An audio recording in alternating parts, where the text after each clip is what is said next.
Hello, everyone. Omni-sensei here with What If Prototype Antihero Was in DC Verse, Part 5.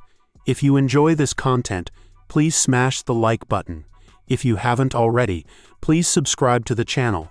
Don't forget to check out the original story linked in the description. I hope you enjoy listening to it. Chapter 66. Preparation. The Batcave's armory section hummed as Bruce Wayne stood before a sealed vault. The reinforced titanium door bore no markings, no labels, just a single biometric scanner that recognized his palm print and retinal pattern. Tim Drake finished loading his utility belt with specialized tracking devices and glanced over at his mentor's unusually solemn preparations. "You've been working on contingency plans for weeks. What exactly are we walking into?" Bruce's jaw tightened as the vault door cycled through its security protocols. The architect isn't just another criminal, Tim. He can shapeshift, manipulate biological matter, and even plant bombs inside them. Our normal arsenal isn't enough against him. The vault door finally opened with a soft hiss, revealing a single suit suspended in the center of the chamber. Tim had never seen anything quite like it in all his years working alongside Batman. The armor appeared to be constructed from overlapping plates of some dark metallic composite, with subtle blue undertones in the Batcave's lighting. "Have you finally completed that?" Tim asked, his voice tinged with surprise. He had only glimpsed this particular suit once before, during a late-night training session when Bruce had been working on it. Bruce nodded grimly as he approached the suspended armor. "It's specially designed to counter the architect. That's all you need to know for now." "What's it called?" Tim asked, unable to hide his curiosity. In all the years he'd known Bruce, the man had never been secretive about his equipment unless it was truly dangerous or experimental. Bruce paused for a moment, his hand resting on the suit's chest plate. "Aegis Protocol." As Bruce began the careful process of donning the specialized armor, Tim noticed details that set it apart from any batsuit he'd seen before. The armor's surface had a matte black finish that seemed to absorb light completely, creating an unsettling void-like effect. Crimson accents traced along the edges of each plate, pulsing faintly. The overall design was more angular and aggressive than Batman's standard suit. "The armor is merely a prototype to guard against the architect's powers known so far," Bruce explained as the suit systems came online. Tim watched as the final components of the Aegis Protocol sealed into place. The finished result was both beautiful and terrifying. The armor transformed Bruce into something that seemed carved from shadow itself. "Cool," Tim said. "Let's go, Tim." Bruce's voice now carried a deeper, more resonant tone from the suit's vocal systems. "But Tim, if something goes wrong during the mission, if I give you any order that seems out of character, you maintain distance and call for League backup immediately." The weight of that instruction hung heavily between them. Bruce Wayne didn't make contingency plans for his own compromise lightly. 3 hours later, Batman and Robin crouched on a wooded hillside overlooking the minimum security prison complex in Pennsylvania, their presence concealed by both natural cover and advanced camouflage technology. They examined the facility's layout through high-powered surveillance equipment. Perimeter security includes 12 guard towers, each with overlapping fields of fire, Robin reported quietly, motion sensors along the outer fence, thermal imaging, and what looks like some kind of experimental detection grid. Batman nodded, his attention focused on the Central Administration Building where Agent Crawford's credentials indicated Firefly was being held. The Aegis Protocol's integrated systems were already mapping the facility in 3D, correlating architectural blueprints with real-time surveillance data to identify potential entry and exit points. The armor's HUD highlighted structural weaknesses, guard patrol patterns, and electronic security nodes that could be used to infiltrate. "Drones are in position," Robin confirmed, consulting a handheld controller linked to their aerial surveillance network. 6 microdrones, each no larger than a large insect, had taken up positions around the facility's perimeter. "We've got eyes on all major access points." Batman studied the data streams on his heads-up display. The guard rotations were precise yet lax, the electronic systems ran on predictable cycles, and the facility's security was fragile. "The architect's ability is very useful to infiltrate secure locations without security," Batman said, more to himself than to Robin. If he's already inside, we won't know until he wants us to. The prison's main gate showed steady but minimal traffic, shift changes, supply deliveries, and administrative personnel following established protocols. Everything appeared normal, but Batman had learned long ago that normalcy could be the most dangerous illusion of all. Thermal scans show approximately 130 heat signatures inside the facility, Robin reported. That matches the expected population based on official records. No obvious anomalies. Batman's eyes narrowed as he considered the implications. 130 inmates, plus guards and administrative staff. If the architect had infiltrated the facility, he was surrounded by potential victims and human shields. The tactical situation could deteriorate rapidly once violence began. Communication blackout protocols are ready, Robin continued. Once you're inside, I'll maintain surveillance and coordinate with local law enforcement if necessary. Emergency extraction routes are mapped and ready. The Aegis protocol systems ran continuous diagnostics, ensuring that every defensive measure was functioning within optimal parameters. Batman activated his grappling system and checked the specialized equipment modules integrated into the suit. Robin, Batman said, I'm going in through the facility's water treatment system. It's the only access point that bypasses multiple security layers simultaneously. Understood. What's the primary objective? Crawford moved Firefly from maximum security in Blackgate to this minimum security federal facility. The transfer was illegal and puts Firefly within easy reach of the architect. Batman paused, studying the prison complex one final time through his enhanced optics. I need to establish a position inside and wait. We don't know when the architect will strike, but when he does, I'll be there. How long could that take? Days, potentially. But I also need to use Wayne Enterprises' federal connections to get Firefly transferred back to his proper maximum security sentence. That should remove him from the architect's immediate reach. Batman's voice sounded grim. If I don't report in within 6 hours, assume the worst and implement Blackout Protocol 7. Robin nodded grimly. Blackout Protocol 7 was Bruce's nuclear option. Complete facility lockdown followed by League intervention. It wasn't a plan designed to save lives so much as prevent whatever was happening from spreading beyond the prison walls. Drone surveillance shows guard rotation beginning in 7 minutes, Robin reported. Window for water treatment infiltration opens in 12. Batman rose from his concealed position, the Aegis protocol servos adjusting smoothly to accommodate his movement. I repeat again, Robin, if you lose contact with me, don't attempt a rescue. Call the League and get as far away from this facility as possible. Batman, that's an order. The electronic modulation in Batman's voice made the words sound final and non-negotiable. The architect has abilities we don't fully understand. I won't have another death on my conscience.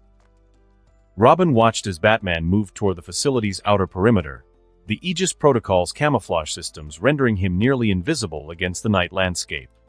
Within moments, he had disappeared entirely, leaving only the faint electronic signature that confirmed his suit systems remained active.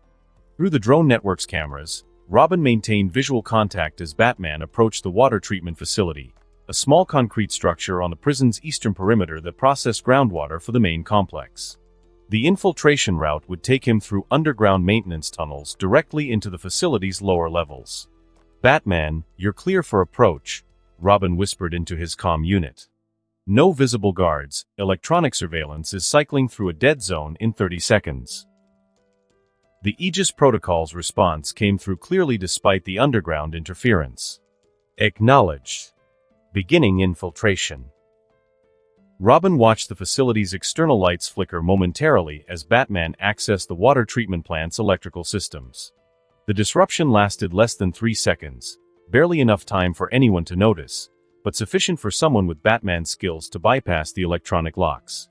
The prison complex seemed to exhale in the darkness, its concrete walls and razor wire perimeter creating a geometric maze of shadows and blind spots. Somewhere inside those walls, Firefly waited, for punishment due. Through his surveillance equipment, Robin monitored the facility's routine activities. Everything appeared normal. And that, Robin realized with growing unease, was exactly what made it so terrifying. "Batman," Robin whispered into his comm unit. "Be careful in there." Chapter 67. Surveillance. Batman moved silently through the narrow passages as the Aegis Protocol's enhanced systems mapped his route and monitored for any signs of detection. "Robin, I'm inside the perimeter," Batman whispered into his comm unit. "Deploying surveillance network now." Batman reached into one of the suit's specialized compartments and withdrew a compact deployment device containing 20 microdrones, each no larger than a quarter and designed to mimic common insects. With a flick, the mechanism released them into the facility's ventilation system. "Drones are active," he reported quietly. "Full facility coverage in 120 seconds. Through his HUD, Batman watched as tiny green dots spread across a 3D map of the prison complex. Each microdrone transmitted real-time video feeds, thermal signatures, and audio monitoring directly to his helmet's integrated display system. "Copy that," Robin's voice crackled through the comm. "External surveillance shows no change in patrol. Whatever you're doing, they haven't noticed yet." Batman emerged from the maintenance tunnel into the facility's basement, where laundry rooms, storage areas, and mechanical systems filled the level. The Aegis Protocol's night vision guided him through the darkness without much effort. The prison's architectural layout appeared on his HUD as a wireframe overlay, with guard positions marked as moving red dots and camera blind spots highlighted in green. The facility's lack of security became immediately apparent: too many gaps, too few guards, and predictable surveillance. "Robin, I'm accessing the facility security network," Batman reported as he approached a wall-mounted electrical panel.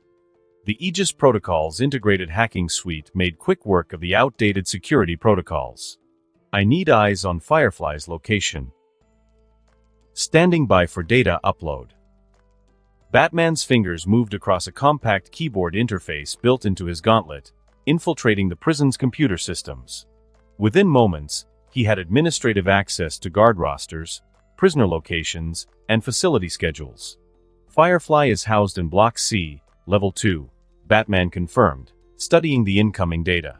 "But according to these logs, he's been granted laboratory access for consultation work with federal agents. He's not in his cell." "Laboratory? What kind of lab does a minimum security prison have?" Batman's enhanced optics scanned the facility schematics.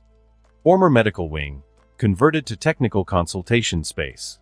Crawford's been allowing Firefly to work on his equipment in exchange for cooperation." Through his microdrone network, Batman watched the prison's routine on his HUD. Guards moved along their rounds without much attention, inmates lingered in the common areas watching television, and staff sat at their desks sorting through paperwork. Everything appeared completely normal. "Robin, any movement at external access points?" Batman asked as he moved toward the facility's central stairwell, staying within camera blind spots. "Negative. No vehicles, no foot traffic, and no thermal signatures approaching the facility. Given that Firefly is still alive, I would say Architect's not here yet." Batman reached the stairwell and paused, consulting his tactical display. The laboratory was 2 floors above his current position, accessible through a corridor that passed 3 guard stations and 4 surveillance checkpoints. The Aegis Protocol stealth capabilities would need to be put to the test. Batman activated the suit's active camouflage system, watching as the armor surface shifted to match the surrounding environment. The technology wasn't perfect in visibility, but combined with his natural stealth skills and knowledge of guard patrol timing, it would be sufficient. He began his ascent, slipping through shadows and blind spots. Every step was measured, every pause timed to the rhythm of guard patrols and camera sweeps. "First floor clear," Batman reported softly. "No detection." The second floor corridor stretched ahead, every step a risk of exposure. Fluorescent lights cast sharp shadows, cameras swept in fixed arcs, and faint voices of guards carried from the far end. Batman consulted his HUD, watching the patrol patterns play out in real time through his drone network. 2 guards were approaching from the east corridor, their routine conversation about sports scores masking their footsteps. A 3rd guard sat at the security station, focused more on his smartphone than the monitor displays. The window of opportunity lasted exactly 47 seconds. Batman moved. His enhanced speed carried him through the corridor as the Aegis protocol adjusted his path to avoid sensors and cameras. Within 30 seconds, he reached a ventilation grate near the laboratory section. Batman positioned himself in the shadows of an equipment alcove, with clear sightlines to the laboratory entrance. Through his microdrone surveillance, he could observe the interior of the converted medical facility that had been repurposed into a technical workspace. The laboratory was filled with workbenches covered in flame-throwing equipment, fuel mixture containers, and prototype incendiary devices. And hunched over one of the workbenches, completely absorbed in his work, sat Garfield Lynn's Firefly. "Robin, I have visual confirmation of Firefly," Batman whispered into his comm, watching through his drone's camera feed. "He's alone in the laboratory, working on new equipment." "Any sign of the architect?" "Negative. Maintaining surveillance position." Through his microdrone surveillance, Batman could see the facility's normal operations continuing undisturbed. The man who had burned 23 elderly residents alive just days earlier was humming quietly to himself as he assembled what appeared to be a new flamethrower prototype. Firefly's humming became clearer through the audio feed from Batman's surveillance drone. The burned killer was singing to himself a twisted version of a children's nursery rhyme. "Row, row, row your boat gently down the stream." Firefly paused in his work, holding up a fuel injector component to examine it. "Merrily, merrily, merrily, merrily, life is but a scream." The perverted lyrics were disturbing even through the electronic feed. "Burn, burn, burn the flesh, watch it melt away." Firefly resumed his assembly work, connecting fuel lines while continuing his disturbing song.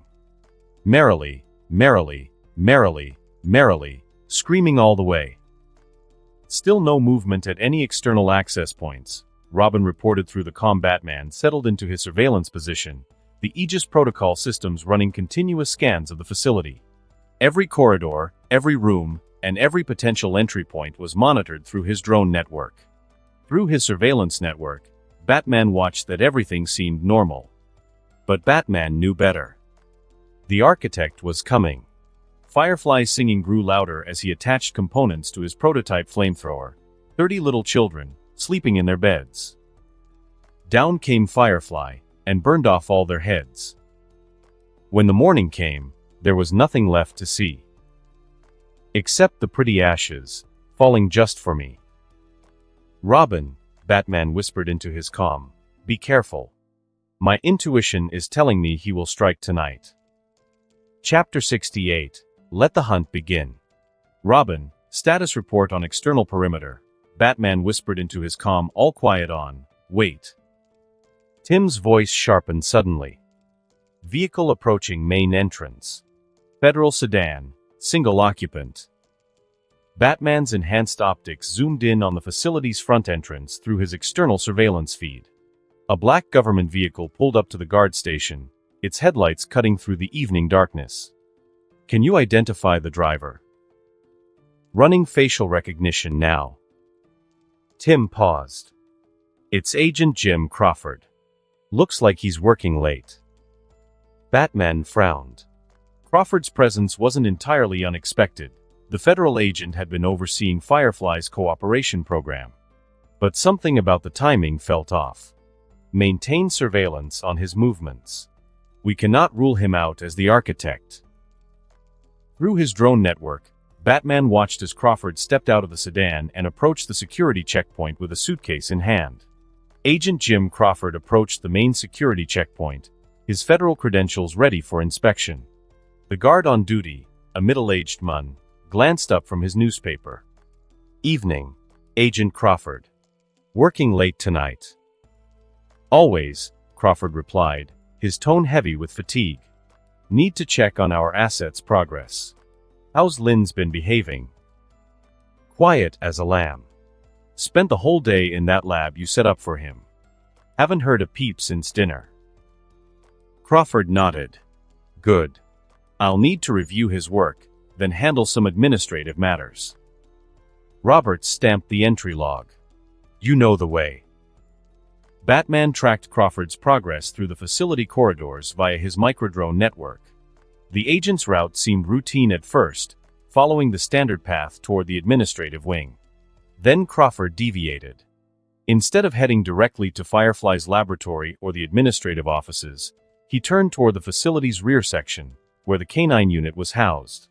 Straight up visiting the dogs? Batman muttered to himself, adjusting his surveillance focus. Crawford found the kennel area and approached Officer Crowley, the canine handler on duty. "Agent Crawford? What brings you down here?" "Routine inspection," Crawford replied smoothly. "Need to verify security protocols are being followed." Crowley unlocked the kennel area. "They're all in perfect condition. Duke here just passed his recertification." Crawford approached the first German Shepherd. "Excellent work, Officer Crowley." As Crawford knelt beside Duke, Batman caught something unsettling through his microdrone feed. The agent angled his body just enough to conceal his action from view, almost as if he knew the drone was watching. Coincidence? No. Batman doesn't believe in coincidences. Batman's tactical systems immediately elevated to high alert. There was no way Crawford could know about the covert surveillance unless... "This isn't Crawford," Batman whispered, his hand moving instinctively to his utility belt. The figure that appeared to be Crawford ran his hand along Duke's head and neck, his positioning carefully calculated to block Batman's microdrone surveillance. His fingers worked behind the dog's ears for just a few seconds, long enough to deposit microscopic biomass filaments that would integrate with the animal's nervous system. "Beautiful animal," he commented to Crowley while completing his work. "Well-trained security assets are invaluable." "We're proud of our program," Crowley replied, unaware that his beloved dog had just been converted into a biological weapon. Crawford stood and brushed off his hands. "Everything looks good. Carry on, Officer Crowley." Batman watched Crawford leave the kennel area, his suspicions now at maximum alert. "Robin, run a deep analysis on Crawford's biometrics from the entry footage." "Already on it. Batman, nothing's wrong with the data. His thermal signature and movement patterns match Crawford's records perfectly." Batman didn't let go of his suspicions. "I am positive he is architect," Batman said quietly. "Maintain external position and be alert. I am going after him."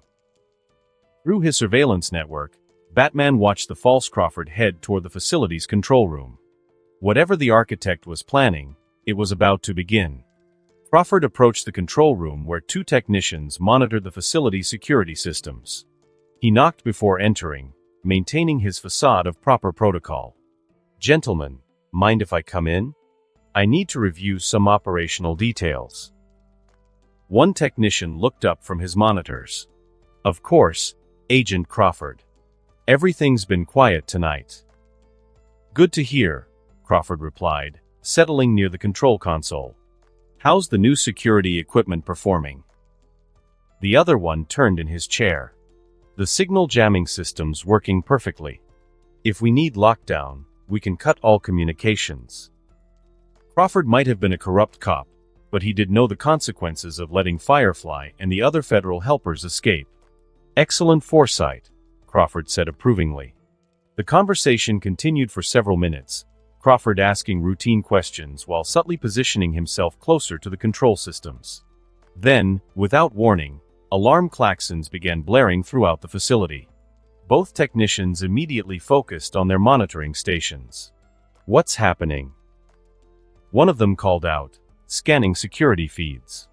The sound of gunfire echoed through the facility's audio system, sharp, rapid bursts suggesting something serious is going on. "There. Block D corridor, 2 guards down." The display showed 2 prison guards lying motionless, dark pools spreading beneath them. Crawford leaned forward, looking concerned. "Initiate full lockdown. Now." Code red lockdown activating. "All blast doors sealing, signal jamming," Crawford interrupted. "Complete communications blackout. We can't let this spread." The technicians had no choice but to follow orders. After all, Crawford was the highest authority in the base. They activated the jamming field. All external communications severed. The moment the facility was isolated, Crawford's demeanor changed completely. Gone was the bureaucratic smile. Something cold took its place. He turned toward a specific point in the room, directly at Batman's microdrone position. His eyes seemed to look straight through the lens. A slow smile spread across his face, his mouth stretching unnaturally wide until it nearly reached his ears. "Hello, Batman," he said softly, the voice no longer Crawford's. "Let the hunt begin." Every surveillance feed immediately cut to static. Batman watched his entire drone network dissolve into electronic snow, his worst fears confirmed. His communication with Robin was completely severed by the signal jamming. The Aegis protocol's internal systems remained functional, but he was now totally isolated within a facility. It would take some time for the comms to get back online. After several seconds of static, the microdrone feeds flickered back online. Batman's tactical display restored visual contact with the control room, but what he saw made him freeze. Where the two technicians had been sitting moments before, two grotesque red cocoons now occupied their chairs. The organic structures pulsed rhythmically, expanding and contracting like massive eggs. Something completely enveloped both men from chest to head, leaving only their lower bodies visible. Crawford was nowhere to be seen. Batman quickly cycled through his other microdrone feeds, scanning every angle of the control room. The false agent had vanished completely, as if he had simply melted into the facility itself. Batman immediately activated his suit's full combat protocols. Enhanced sensors, weapon systems, and defensive measures came online as he prepared for direct confrontation. The situation is heading towards the worst-case scenario. The facility's own security systems had been turned against everyone inside, and whatever the architect had done to that dog was likely just the beginning. Batman immediately attempted to override the lockdown and disable the signal jamming by hacking into the facility's network. His gauntlet interface flared to life, streams of code flashing across the visor display as he searched for an access point. But every connection he tried fed back the same result: dead channels. When he rerouted to a secondary node, the diagnostic scan confirmed the truth. The circuits were already burned out, charred beyond use. Someone had physically destroyed the system long before he tried to access it, leaving him with no digital entry point and no way to lift the jamming remotely. Aegis Protocol, Maximum Threat Assessment, Batman whispered to his suit's AI. Prepare for sustained combat operations. His armor's heads-up display shifted to combat mode, highlighting potential threats and escape routes. Every shadow, every sound, and every movement would now be analyzed for danger. Somewhere in the darkness, Firefly worked at his bench, completely unaware that his end was approaching far faster than he anticipated. Chapter 69. Cafeteria. Sometime earlier. The coffee had gone cold 20 minutes ago, but Officer Crowley couldn't bring himself to take another sip. Something was wrong in the kennels. It started with restless pacing. The dogs moving in tight circles, their breathing heavy and labored. That, he could have dismissed. But then came the whimpering, wet, guttural sounds that seemed to bubble up from somewhere deep in their throats. Now there was silence, and somehow that was worse. Officer Crowley had been working the canine unit for many years, and he knew every sound his dogs made. But this silence somehow felt more creepy than natural. The emergency lighting cast everything in harsh red shadows as he approached the kennel area. "Easy, boys," he called out. "What's got you worked up?" The words died in his throat. Duke's kennel door hung open, the reinforced steel twisted outward as if something had punched through from the inside. Smoke rose from the metal as though it had been corroded by something, filling the air with a sharp chemical stench that burned his nostrils. But it was the thing crouched in the shadows beyond the ruined door that froze his blood. It looked like Duke. But that was it. The black and tan coloring was still there, stretched across a body that had become grotesque. The spine had elongated, forcing the creature into a permanent crouch while its limbs stretched like taffy into razor-tipped appendages. Worst of all, the skull had split open along the top, revealing wet brain tissue that pulsed, with red thread-like veins on the surface that seemed to writhe. The thing that had been Duke tilted its misshapen head, and its eyes fixed on the now frozen Crowley. A wet tearing sound made him look left. The rest of the dogs were no different. "Jesus Christ," Crowley whispered, drawing his weapon. The sound of his voice seemed to trigger something in both creatures. Their exposed brain tissue began pulsing faster, and thick tendrils emerged from the gray matter like hungry worms seeking prey. Behind him, a kennel door exploded outward, hurling him forward in the crash. Duke moved first, launching itself towards the fallen Crowley. Crowley fired 3 shots center mass, watching in horror as the bullets passed through the elongated torso without even slowing the thing down. The impact drove him back against the wall, razor claws raking across his chest. Before he could recover, tentacles erupted from the creature's exposed brain, weaving together into a living net. They wrapped around his arms and legs with crushing strength, and Crowley felt something warm and wet being injected directly into his bloodstream. Paralysis crept up his spine like ice water. "No, no, please." But his words were already slurring as the creatures began secreting that red biomass, wrapping around him until he was completely sealed inside a cocoon. Present time. In the facility's main cafeteria, 23 inmates sat finishing their dinner. The atmosphere was relaxed, with conversations flowing freely in the minimum security environment. "Food's actually decent tonight," one inmate said, spooning the last of his mashed potatoes. "Better than that slop they served Tuesday," another replied. "Thought it was gonna kill me." "Hell, anything's better than the county jail food. Remember that green shit they called vegetables?" Laughter rippled through the room as several men shared their own horror stories about food. The emergency lighting cast everything in red, but nobody seemed too concerned about it. "What do you think the lockdown's for?" "Probably just some drunk guard hit the wrong button. Happens all the time. I mean, what kind of emergency could happen in this place?" Then the cafeteria door exploded inward. The reinforced steel frame buckled and twisted as a guard's body crashed through it with bone-breaking force. His uniform was shredded, his body twisted at unnatural angles with massive claw marks across his torso. He skidded across the polished floor, leaving a thick trail of blood before slamming into the serving counter with a wet thud. For a moment, only silence filled the cafeteria. 23 men stared at this impossible sight. "What the hell?" someone whispered.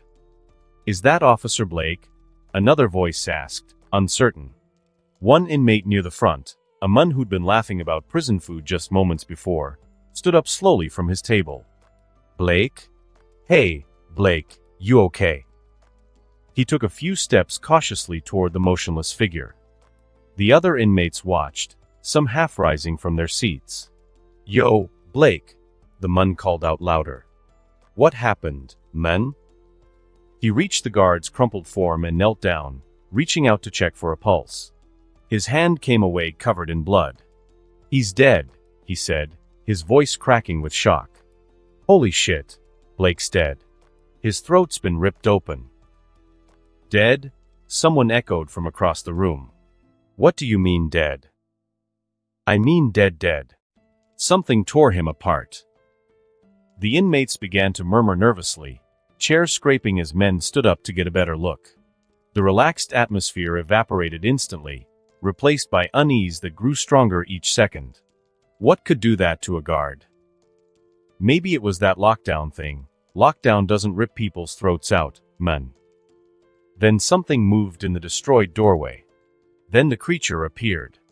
One of the transformed dogs entered through the destroyed doorway. Red lighting gleamed off its exposed brain tissue as acidic saliva dripped from its unhinged jaw. For a heartbeat, nobody moved. All the men stared at something that they know shouldn't exist. What the hell?" someone whispered. "Is that a dog?" another voice cracked. Oh shit, OHC. An inmate near the front stumbled backward, knocking over his chair. The metal clatter echoed through the silence. Panic erupted like a bursting dam. Men scrambled over each other with chairs scraping against concrete and trays clattering to the floor. "Get away from it," someone screamed. Tables were overturned as inmates desperately sought cover. One man slipped and spilled food and crashed hard, his elbow cracking audibly against the floor. He tried to crawl away, whimpering. "The door. Get to the damn door." But the creature had already positioned itself near the exit, its exposed brain pulsing as it studied the trapped inmates. Its head tilted, almost curious, watching the chaos it had created. Without warning, it launched itself at a group near the back wall. The men's screams cut through the air as razor claws found flesh. Blood sprayed across the white walls. "Run! Everybody run!" "Where? Where the hell do we go?" As acidic saliva began dissolving flesh, the smell hit the remaining inmates, burning meat and something chemical that made their eyes water. Two men doubled over, vomiting violently. In the chaos, one inmate dove for the fallen guard's weapon. Even when he got the gun, his hands were shaking so violently he nearly dropped it twice. "Get the hell away from us!" he screamed, voice filled with terror and rage. Some inmates hit the floor. Others kept running, blind with panic. He raised the gun with trembling arms. "Come on then, you piece of shit." The first shot went wide. The second caught the creature center mass, spinning it around. Black blood sprayed across the walls as it collapsed, but the inmate didn't stop. "Die! Die, you ugly son of a bitch!" Bang! Bang! Bang! "Why won't you just freaking die?" Bang! Bang! He kept pulling the trigger even after the chamber clicked empty, his whole body shaking with adrenaline and fury. The creature's head was barely recognizable, a pulverized mess of bone fragments and oozing brain matter. "That's enough, Mun," someone whispered. "I think it's dead." The shooter reloaded the weapon with a mag he got from the guard and approached the corpse slowly, his hand still shaking but the weapon still trained on the motionless form. He gave it a light kick, no response. "I gotta make sure," he muttered to the others, then used his foot to roll the creature, revealing the mangled front and the damage he'd inflicted. Seeing that the creature was truly dead, curiosity overcame his terror. As the shooter bent down for a closer examination of the grotesque anatomy, movement caught his eye. Something was stirring inside the open skull cavity. "Get back!" he started to yell. A wet, pulsing mass erupted from the brain tissue, roughly fist-sized, covered in writhing tentacles. It launched itself at his face like a hunting spider before he could react. The cafeteria erupted in fresh screams. "Get it off him! Somebody help him!" The organism clamped onto his head with a tight grip, its tentacles wrapping around his skull. His screams were muffled as he stumbled backward, arms flailing, firing the weapon wildly in desperation and panic. "Duck! Everybody down!" Bullets ricocheted off walls and ceiling as inmates threw themselves to the floor. The shooter crashed into overturned tables and chairs, clawing desperately at the creature fused to his face. "Pull it off! Pull it off him! I'm not touching that thing. We have to help him." But nobody moved to help. Terror kept them frozen as they watched their would-be savior stumble around like a blind man, the organism pulsing rhythmically on his face. Within minutes, his struggles weakened. His movements soon became sluggish and uncoordinated. The shooter collapsed to the floor with a thud with the organism still firmly attached to his head. His body twitched once, then went completely still. The remaining inmates stared in horror, pressed against walls and hiding behind overturned furniture. "Is he?" "Don't go near him. Don't go near him." Minutes passed. The only sound was labored breathing and the hum of emergency lighting. Then the body began to convulse. His back arched impossibly high, his spine bending in ways that should have snapped vertebrae. The convulsions lasted 30 seconds, violent, unnatural spasms that made grown men look away in revulsion. Then everything stopped. The organism on his face completely dissolved into goo, as if its work were completed. For a long moment, everything was silent except for the steady drip of blood and the ragged breathing of terrified men. Then he opened his eyes.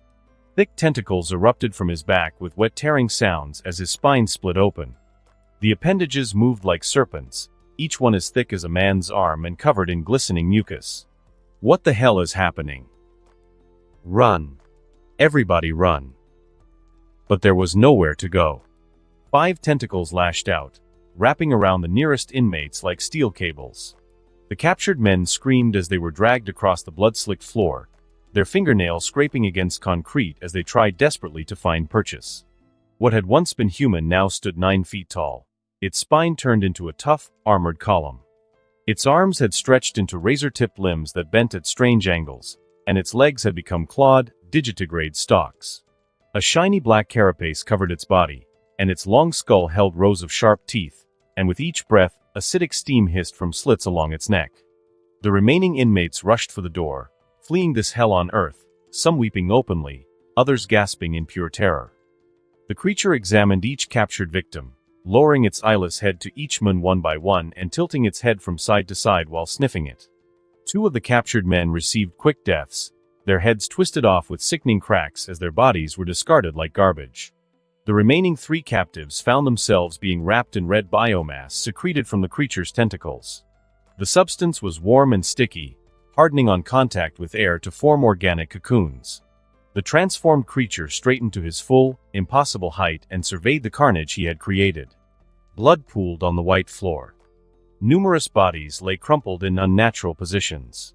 3 living cocoons pulsed rhythmically near the overturned tables. Seeing that the rest of his prey had escaped, the creature opened his mouth impossibly wide and released a sound that no human throat could produce, a bone-chilling roar that echoed through the cafeteria and beyond. Chapter 70. Escalation. In the facility's control room, the architect sat comfortably in a high-backed office chair with his legs propped up on the console. The borrowed face of Agent Crawford wore an expression of satisfaction as he monitored the chaos unfolding throughout the prison. 2 red biomass cocoons flanked his chair like some grotesque guardians. He had discarded Crawford's federal jacket and rolled up his sleeves, settling in comfortably. Multiple security feeds displayed static across the control room's wall of monitors, but the architect didn't need electronic surveillance to track his creation's progress. His new telepathic powers allowed him to witness everything through his creation's eyes. Then the roar echoed through the facility's corridors. The architect's smile widened with pleasure. The sound resonated through the concrete walls and steel, announcing that his newest predator had fully awakened and established dominance over its territory. "Ah, there we are," he said softly. "The big guy is up and running. Right on schedule." "Now this is where it gets interesting," the architect mused, drumming Crawford's fingers against the armrest. "What will you do, Batman? The noble thing would be to save those poor inmates from my newest creation. But then again, your real target should be right in front of you, Firefly, the man who burned 23 elderly people alive." He leaned back in the chair, genuinely curious about the Dark Knight's next move. "Will you protect the serial killer? Or will you let him burn while you play hero to a bunch of criminals? Or both? Choices, choices, choices." The moment his surveillance feeds cut to static, Batman was already moving. From his utility belt, he withdrew a handful of specialized microdrones capable of kickstarting his mesh network. "Aegis Protocol, deploy mesh surveillance network," Batman whispered, releasing the tiny devices into the facility's air circulation system. The micronodes spread throughout the complex within minutes, each one establishing communication links with each other and the old ones. They created an ad hoc network that could hop data between units, independent of the facility's jammed systems. Batman's helmet HUD flickered as the mesh network came online, providing him with grainy but functional surveillance feeds. What he saw in the cafeteria made his blood run cold. He watched the entire horrific sequence unfold in real time: the transformed dog's attack, the goo-like substance's emergence from the creature's skull, and most disturbing of all, the infected inmate's grotesque transformation. Batman analyzed the creature's biology through his feeds, noting the elongated spine, the tentacle appendages, and the way it examined its victims. The architect's biomass manipulation had created something beyond his previous observations, a hybrid organism that retained intelligence while incorporating some sort of predatory traits that seemed almost designed for hunting. "Unprecedented biological weapon," Batman muttered, watching as the transformed creature wrapped several inmates in organic cocoons and killing several others. Why cocoons? The tactical picture was clear. The architect had turned the facility into a grotesque trap, planning to deliver multiple judgments at once. If Batman was right, the cocoons held people who were either innocent or not marked for death. But Batman's immediate concern was Firefly. The serial killer remained in his laboratory, completely unaware of all the horror he had invited. Batman reached the laboratory door and immediately began implementing defensive measures. From his utility belt, he produced a tube of military-grade polymer sealant, designed to create airtight barriers capable of withstanding chemical attacks. Working quickly, he applied the substance around the laboratory's door frame, creating an impermeable seal. "That should keep the immediate threats out," he murmured, then activated several defensive devices from his arsenal. Small circular objects attached themselves to the corridor walls, automated defense turrets programmed to target anything displaying non-human movement patterns. A network of micro-explosives created a defensive perimeter that could be triggered remotely if the situation deteriorated further. Finally, Batman deployed several smoke canisters and electromagnetic pulse generators throughout the approach corridors. If the architect or his creatures attempted to breach the laboratory's defenses, they would encounter multiple layers of opposition. With Firefly temporarily secured, Batman turned his attention to the larger threat developing in the cafeteria. His mesh network surveillance showed the creature examining the facility's layout and sprinting out of the cafeteria. "Protocol 7, Batman said quietly, activating his suit's enhanced mobility systems. "Full stealth insertion, multiple hostile environments." His armor's active camouflage engaged as he began moving toward the cafeteria. 3 inmates sprinted through the service corridor, their footsteps pounding against the walls as they fled the nightmare in the cafeteria. They had bolted the moment the transformed creature's tentacles had lashed out, not waiting to see what would happen to the men who'd been captured. "Keep running," the first man gasped, glancing back over his shoulder. "Don't stop, don't look back." They had covered maybe 100 yards from the cafeteria, taking random turns through the facility's service areas in their desperate flight. The red emergency light lit everything in an eerie glow, and their ragged breathing seemed impossibly loud in the confined space. "What the hell was that thing?" the second inmate panted as they paused at a junction of corridors. "I mean, what the hell happened to the guy who shot the dog?" "I don't know what it was," the first man replied, still trying to process what they'd witnessed. "Some kind of parasite or something. Like those movies about aliens." "Freaking hell, man. That wasn't no movie," the third inmate said, his voice shaking with terror. "Who the hell said this place was heaven compared to other prisons?" "It doesn't matter what kind of shit that thing is," the first inmate said urgently. "What matters is we need to get the hell out of here before—" He stopped mid-sentence, holding up his hand for silence. All 3 men froze, straining to listen over their own ragged breathing. From somewhere ahead in the corridor came a sound that made their blood run cold, slow and heavy footsteps that sounded too loud to be human. Thump, thump, thump. "Oh shit," the first man whispered. "There's something else down here." "Something big," the third man added, his voice barely audible. The footsteps were getting closer, accompanied by a sound like claws dragging against concrete. Whatever was approaching wasn't in any hurry, like it already knew dinner wasn't going anywhere. "Hide," the second inmate hissed. "We gotta hide right now." The corridor branched ahead of them, with doors on either side leading to what appeared to be storage areas and maintenance rooms. Without discussion, the group split up, 2 men ducking through a door on the left, while the third slipped into a room on the right. The first 2 inmates found themselves in what appeared to be a supply closet. Shelves lined the walls, filled with cleaning supplies, mop buckets, and industrial equipment. One ducked under a table, the other pressed against the shelf across from him, both trying to catch their breath without being seen. "Can you see anything?" one whispered. "Shut up," his companion replied. "It's gonna hear us." The third inmate had entered what looked like a storage room for kitchen supplies. Large metal shelves held large containers of food and cooking materials.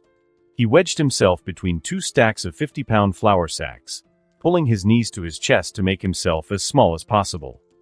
Outside in the corridor, the footsteps continued their relentless approach. Thump, thump, thump. The sound was accompanied by a new noise, heavy, strained breathing. In the supply closet, the 2 inmates held their breath as the footsteps passed their door. Through the thin gap at the bottom, they could see shadows moving, shapes that were too large and too angular to be human. One of them pressed his hand over his mouth to stifle a whimper as something scraped against their door. The handle turned slowly, testing whether it was locked. Across the corridor, the third inmate watched in terror as the door to his hiding place began to rattle. Something was examining it from the outside, perhaps attracted by some sound he'd made or scent he'd left behind. The footsteps stopped. In the sudden silence, all three inmates could hear only their own hearts pounding and the sound of their shallow, terrified breathing. Chapter 71. The Hunt. In the supply closet, the two inmates crouched in absolute silence. The older man remained pressed under the metal table, his graying hair matted with sweat. His younger companion stayed wedged between the industrial shelving units, gang tattoos stark against his pale skin.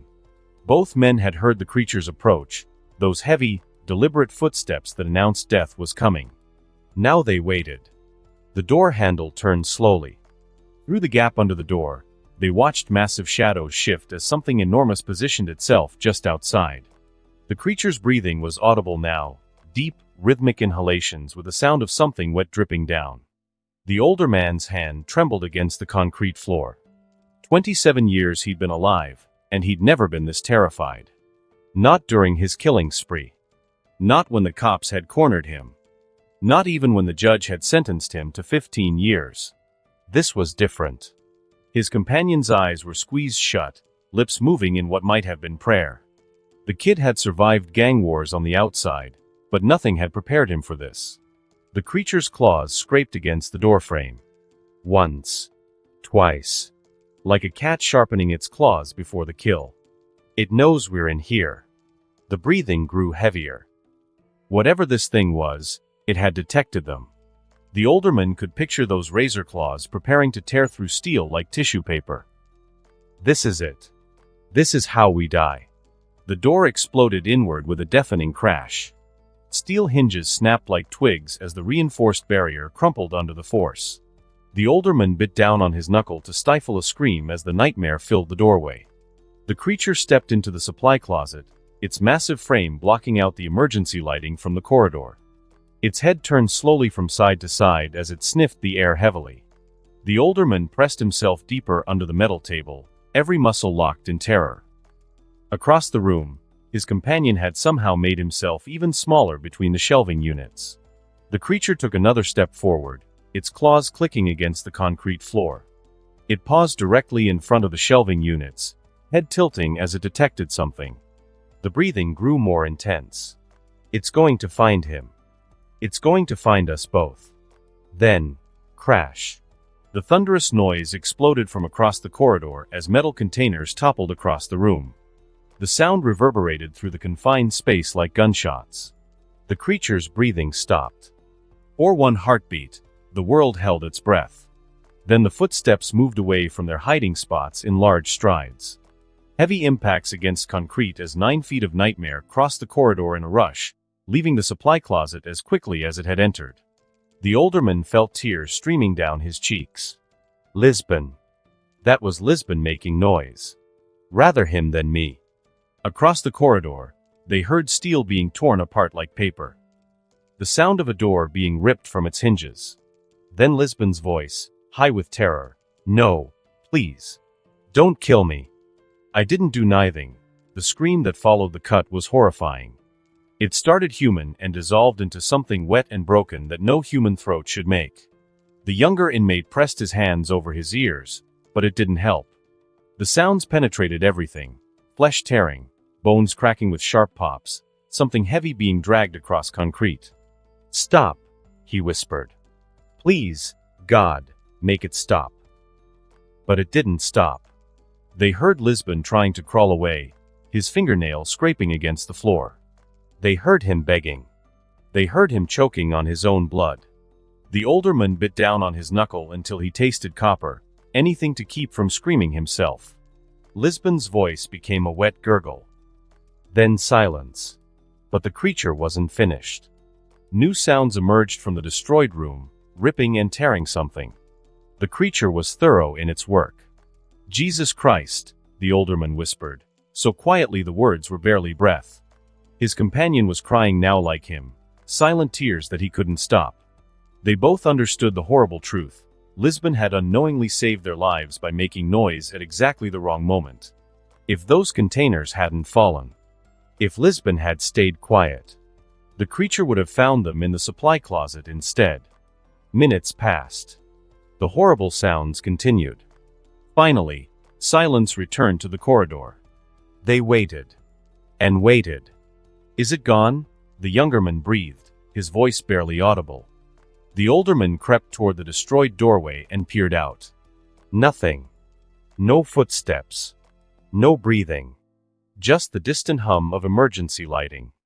"I think so," he whispered back. They waited another full minute before daring to move.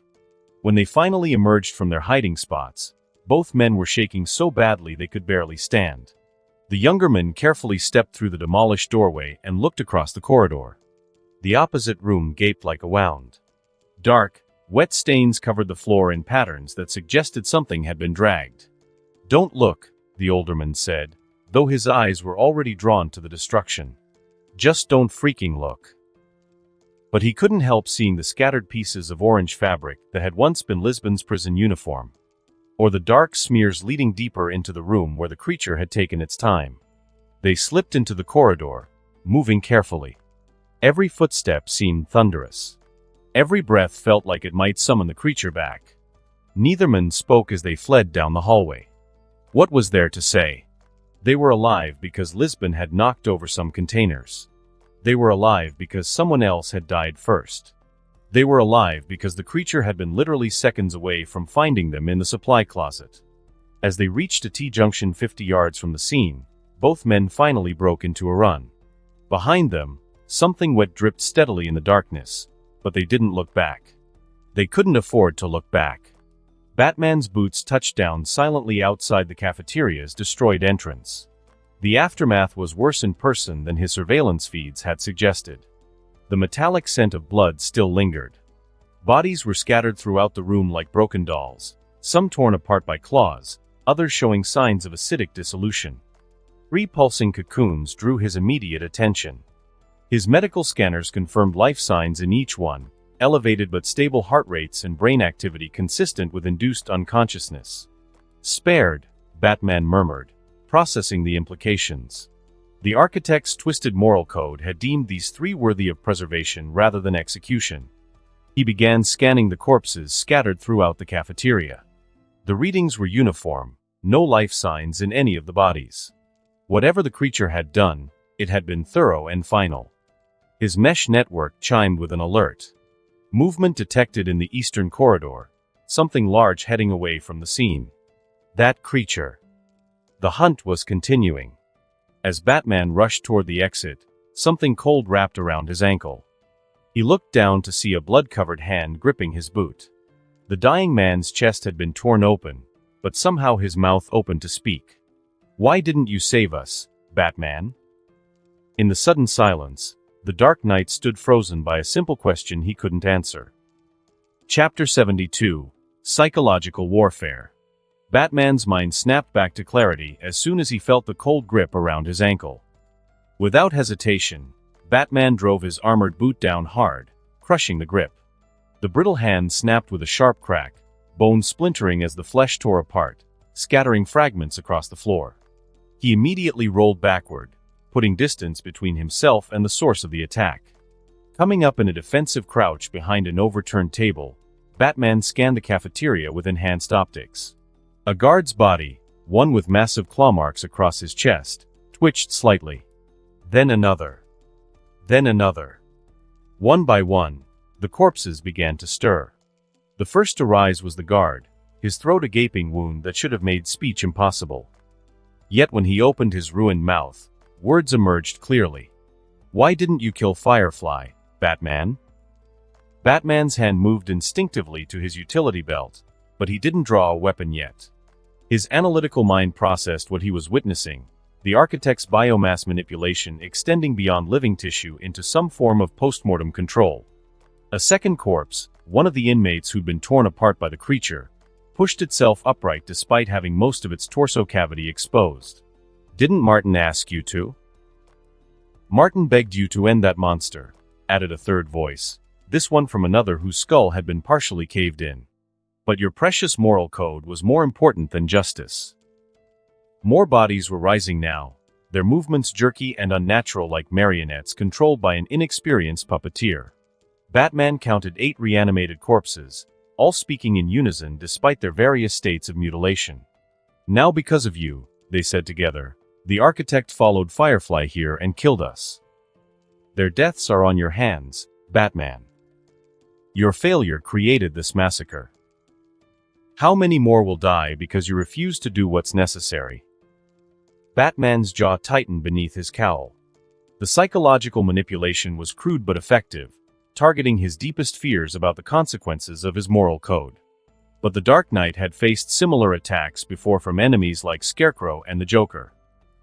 I know this is you, Architect, Batman said calmly, his voice carrying through the cafeteria's emergency lighting. Trying to mess with my mind won't change what I am. The corpses tilted their heads in unison, a gesture that was disturbingly synchronized. Then the guard's ruined face twisted into something resembling a smile. What you are, the corpse repeated, is a failure. They attacked as one. Batman's training took over instantly.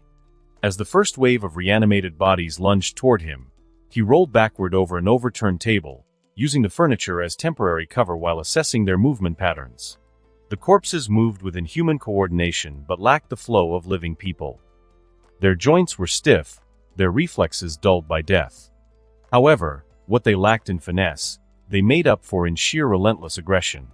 Batman launched himself at the nearest corpse, the partially decapitated inmate, driving his armored fist through its exposed ribcage. The impact should have been devastating, but the creature barely staggered. Black ichor oozed from the wound, but it continued attacking with mindless determination. Conventional tactics are ineffective, Batman muttered, dodging a swipe from another criminal's claws. Need to target the control mechanism. He vaulted over the undead's lunge and landed behind the group, immediately looking for any signs of neural manipulation. Sure enough, he spotted thin red filaments at the base of each skull, biomass tendrils that had to be maintaining the connection to their puppet master. Batman drew a pair of batarangs designed for precision cutting and hurled them at the nearest 2 corpses. The weapon severed the neural filaments cleanly, and both bodies immediately collapsed like their strings had been cut. But the remaining 6 adapted to his strategy, growing flesh over their neck areas, covering the weaknesses, while pressing their attack more aggressively. One corpse grabbed Batman's cape, yanking him off balance while another raked clawed fingers across his armor. The Aegis protocol's plating held, but the force of the attack sent him stumbling into the serving counter. You could have prevented all of this, the guard's corpse hissed as it closed in. One bullet. One moment of decisive action. But you're too weak. Batman rolled aside as claws raked the counter where his head had been moments before. He came up with an uppercut that snapped the corpse's head back, revealing more of those red neural filaments. But cutting individual connections was taking too long. The corpses were learning, adapting, and becoming more coordinated with each exchange. Batman needed a different approach. From his utility belt, he withdrew a cluster of specialized grenades, cryobombs designed for crowd control. The devices were originally meant for compacting Architect, but they would serve his current purpose.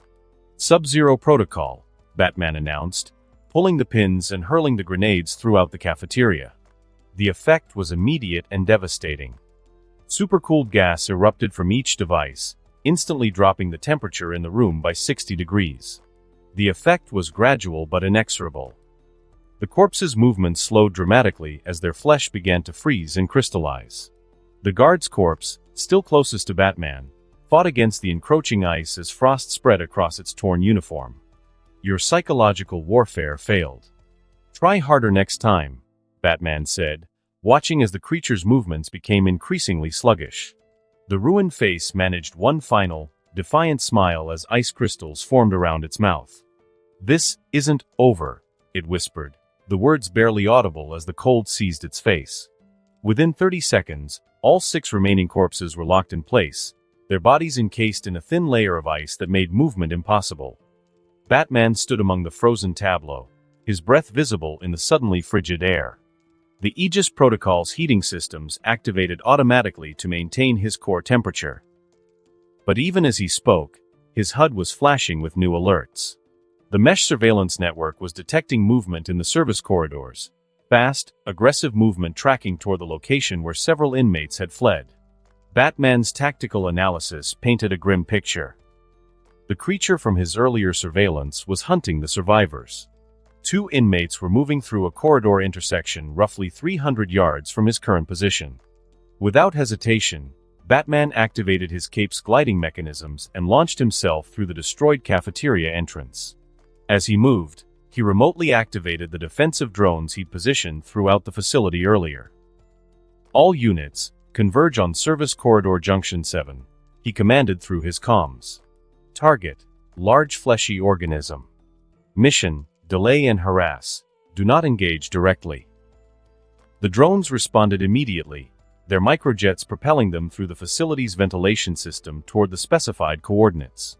Batman could monitor their progress through his HUD while he navigated the facility's corridors at maximum speed. Through the lead drone's camera, he caught sight of his targets, 2 inmates moving cautiously through a darkened intersection. The older man was limping slightly, probably injured during their escape. The younger inmate stayed close beside him, both men jumping at every sound. "We can't keep running like this," the younger man was saying, his voice carrying clearly through the drone's audio pickups. "That thing just now, what if there are more of them?" "Don't think about it," the older inmate replied, though his voice shook with exhaustion and terror. "Just keep moving. We find a way out, we get the hell away from this place, and we never look back." They were approaching a 4-way intersection where the service corridors met the main prisoner movement areas. Batman was still 50 yards away when his lead drone's camera picked up something. Clinging to the ceiling directly above the intersection was one of the transformed dogs. Its elongated spine allowed it to move across the concrete surface like some grotesque spider. The creature's exposed brain tissue pulsed rhythmically as it tracked the approaching inmate's movement. Thick strands of acidic saliva dripped from its unhinged jaw, sizzling against the floor tiles below. Batman's drone captured the moment perfectly. 2 terrified men walking unknowingly toward their death while a nightmare waited in the darkness above them. "Drone strike, now!" Batman commanded, but he knew the drones were a few seconds away from reaching them in time. The inmates were 3 steps away from the intersection. 2 steps. 1 step. The creature's muscles coiled, preparing to drop onto its unsuspecting prey. Chapter 73. Rescue. The creature's muscles coiled, preparing to drop onto its unsuspecting prey. Batman was still 50 yards away when his lead drone's camera picked up the transformed dog clinging to the ceiling directly above the intersection. The inmates were 3 steps away from walking directly beneath it. 2 steps. 1 step. Drone strike, now! Batman commanded through his mesh network. His combat drones converged on the intersection from multiple directions, their micro-weapon systems acquiring the target just as the creature released its grip on the ceiling. High-velocity rounds struck the mutated dog mid-fall, sending it crashing into the corridor wall instead of onto the inmates below. The 2 men spun around at the sound of gunfire and the creature's impact, their faces going white with terror as they saw the nightmare that had nearly killed them. "What the hell?" the younger inmate started to say. "Run!" his companion shouted, grabbing the younger man's arm and pulling him away from the intersection. "Just run. God damn it." They sprinted down the corridor as Batman's drones engaged the creature. The transformed dog recovered quickly from the initial strike, its elongated spine allowing it to move, making it surprisingly agile despite its injuries. Black ichor sprayed for multiple wounds, but the creature seemed to barely register the damage. One drone swooped too close and was caught by the creature's razor claws, exploding in sparks and metal fragments. The remaining units adjusted their position, maintaining distance while concentrating fire on the creature's exposed brain tissue. Through his surveillance feed, Batman watched the battle unfold while closing the remaining distance at maximum speed. The creature was tougher than he had anticipated. His drone's weapons were having limited effect on its enhanced body. The mutated dog managed to destroy 2 more drones before the concentrated fire finally began taking its toll. Its movements became sluggish as its critical systems started failing. With a final, defiant snarl, the creature collapsed to the floor, its elongated spine going rigid as death claimed it. Batman reached the intersection 30 seconds later with his remaining drones providing overwatch as he examined the scene. The creature's corpse lay in a pool of black ichor, its brain tissue finally still. Scorch marks from the drone's weapons scarred the walls and ceiling around the impact site. Tactical assessment complete, Batman muttered into his calm. Transformed canine eliminated. Inmates continuing south through Service Corridor 7. But as he tracked the fleeing men through his mesh network, new alerts began flashing across his HUD. Multiple heat signatures were moving through the facility's upper levels. Something was hunting from above, using the ventilation systems to move between floors. Batman's enhanced hearing picked up sounds that confirmed his suspicions. The scrape of claws against the metal ducts and something that sounded disturbingly like wet breathing echoing through the air circulation vents. The two inmates had stopped running and were now moving cautiously through a maintenance area, both men looking exhausted and terrified. Through his surveillance, Batman could see they were heading toward a dead end, a storage area that would trap them if they were cornered. "Redirect to emergency exit route," Batman said, activating speakers in their vicinity through his mesh network. The sudden voice made both men freeze in panic. "Who's there?" the younger man called out, his voice cracking with fear. "I'm here to help," Batman replied. "You're heading toward a dead end. Turn around and take the corridor to your left. It leads to an emergency exit." "How do we know you're not one of those things?" the older inmate demanded. "Because those things don't give you advice to escape," Batman replied dryly. "They just kill you." After a moment's hesitation, the men changed direction as instructed. Batman tracked their progress while analyzing the heat signatures moving through the facility's upper levels. His comm system crackled, and Robin's voice emerged through the static. "Batman, this is Robin. I've breached the facility perimeter and connected to your mesh network. The Justice League has been notified and is en route. What's your status?" "Multiple hostiles confirmed," Batman replied, noticing that the heat signatures were converging towards Firefly's lab. "The architect has weaponized the facility's population. Unknown number of transformed subjects hunting survivors." "Any sign of Firefly?" "Still secured in the laboratory. The defensive perimeter is holding. But the creatures are now heading towards there."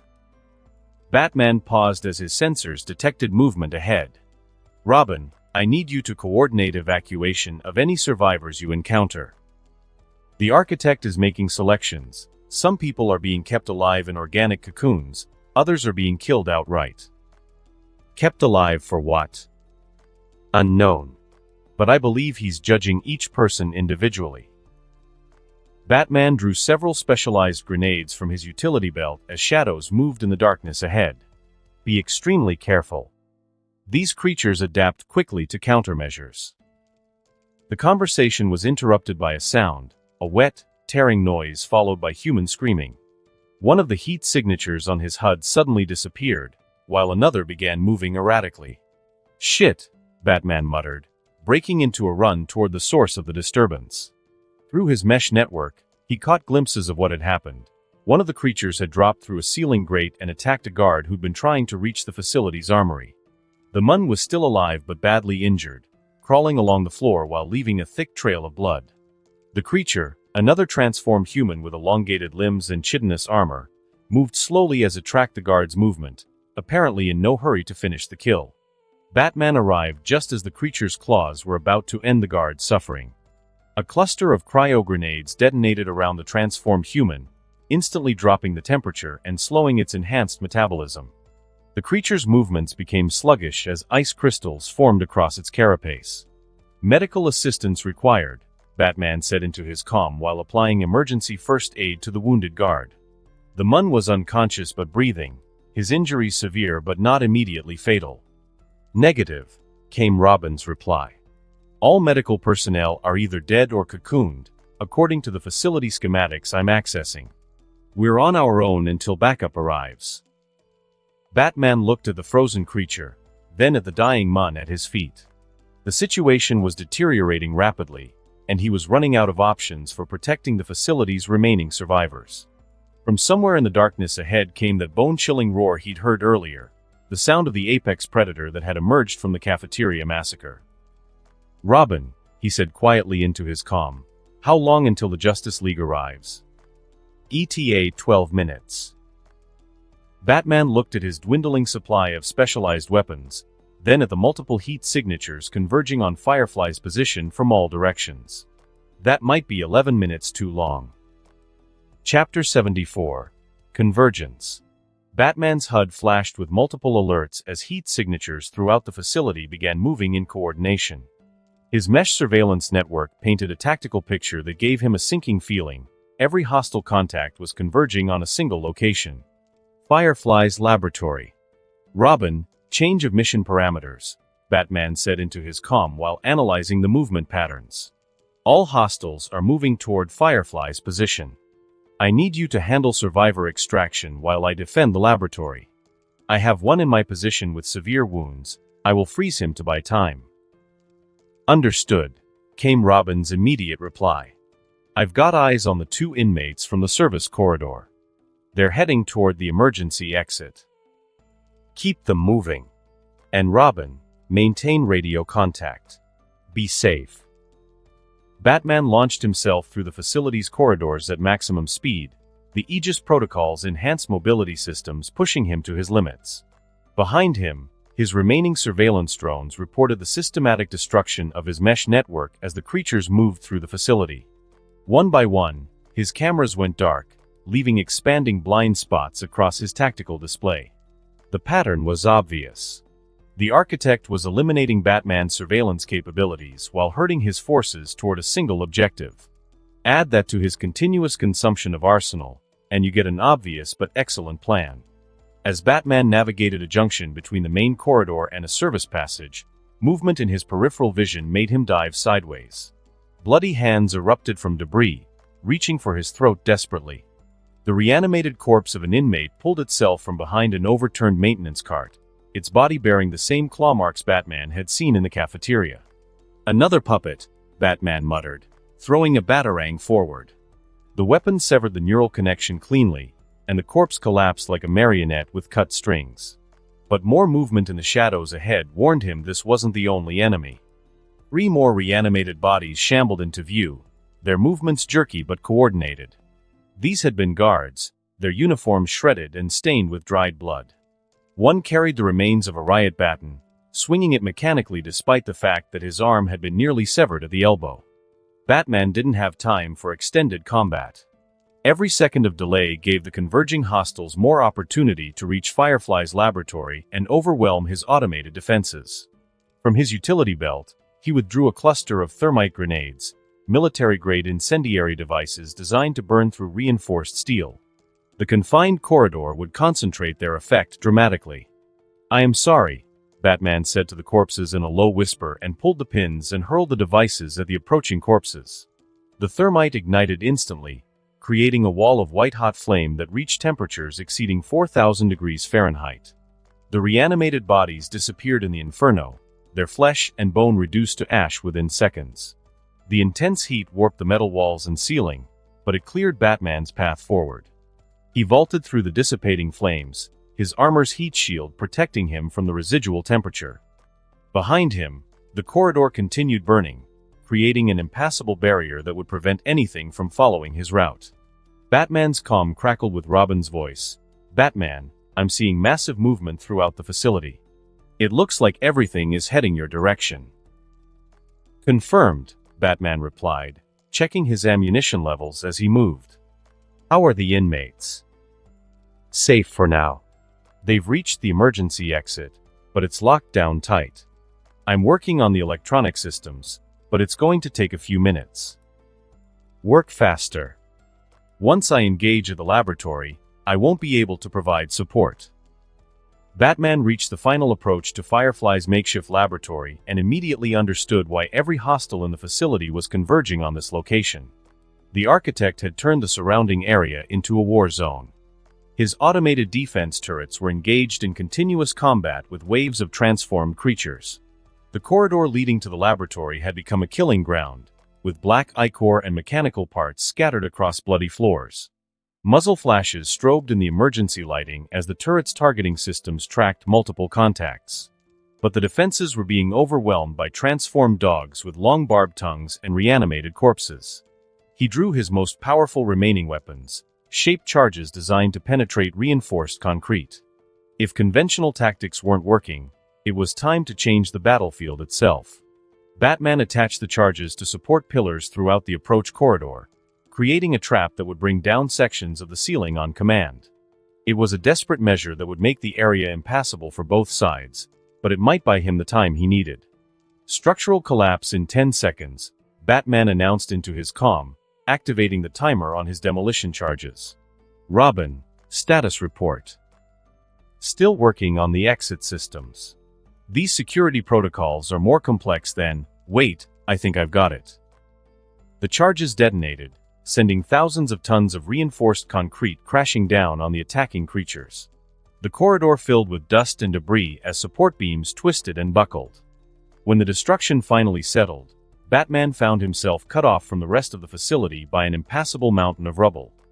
Taking a few seconds to regulate his heartbeat, Batman reached the laboratory door to find Firefly still unconscious inside the sealed chamber, exactly where he'd left him. The gas he deployed earlier was maintaining its effect, keeping the serial killer in deep sedation. Through the reinforced viewing window, Firefly appeared peaceful, almost innocent in sleep. The irony wasn't lost on Batman.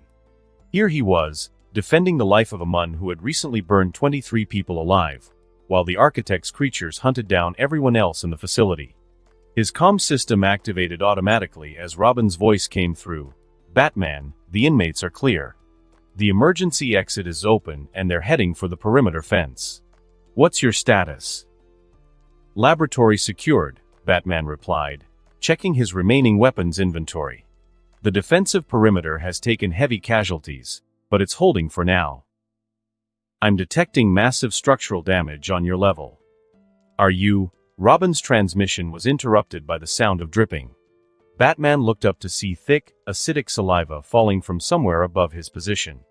The droplets hissed and smoked where they struck the floor, eating through the reinforced concrete quickly. His enhanced hearing picked up the sound of something large moving directly overhead. Whatever was up there had found a way around his collapsed barriers and was positioning itself for an attack from above. Robin, Batman said quietly into his comm, whatever happens, stay away from this location. If the defensive perimeter falls, the ceiling above him exploded downward in a shower of metal bars and concrete chunks. Something massive crashed through the roof, landing with massive force that cracked the floor beneath its weight. Batman had just enough time to see an elongated skull filled with rows of needle-sharp teeth before the creature's clawed foot struck him center mass, launching him across the laboratory corridor with tremendous force. He slammed into the far wall hard enough to crack the reinforced concrete, the Aegis Protocol's armor absorbing most of the impact but still leaving him stunned and disoriented. Warning lights flashed across his HUD as systems began reporting sustained damage. Through blurred vision, Batman watched as the creature straightened to its full, impossible height. 9 feet tall, covered in black chitinous armor, with 5 thick tentacles emerging from its elongated spine. The apex predator from the cafeteria had found him. The creature tilted its eyeless head and released that bone-chilling roar Batman had heard echoing through the facility earlier. Batman struggled to his feet, drawing specialized weapons from his dwindling supply while his tactical systems analyzed this new threat. Every sensor reading confirmed what he already knew. This thing was bigger, stronger, and more dangerous than anything else the Architect had created. And it was standing between him and the person he'd sworn to protect in this nightmare facility. The real battle was about to begin. Chapter 75, Aegis Protocol.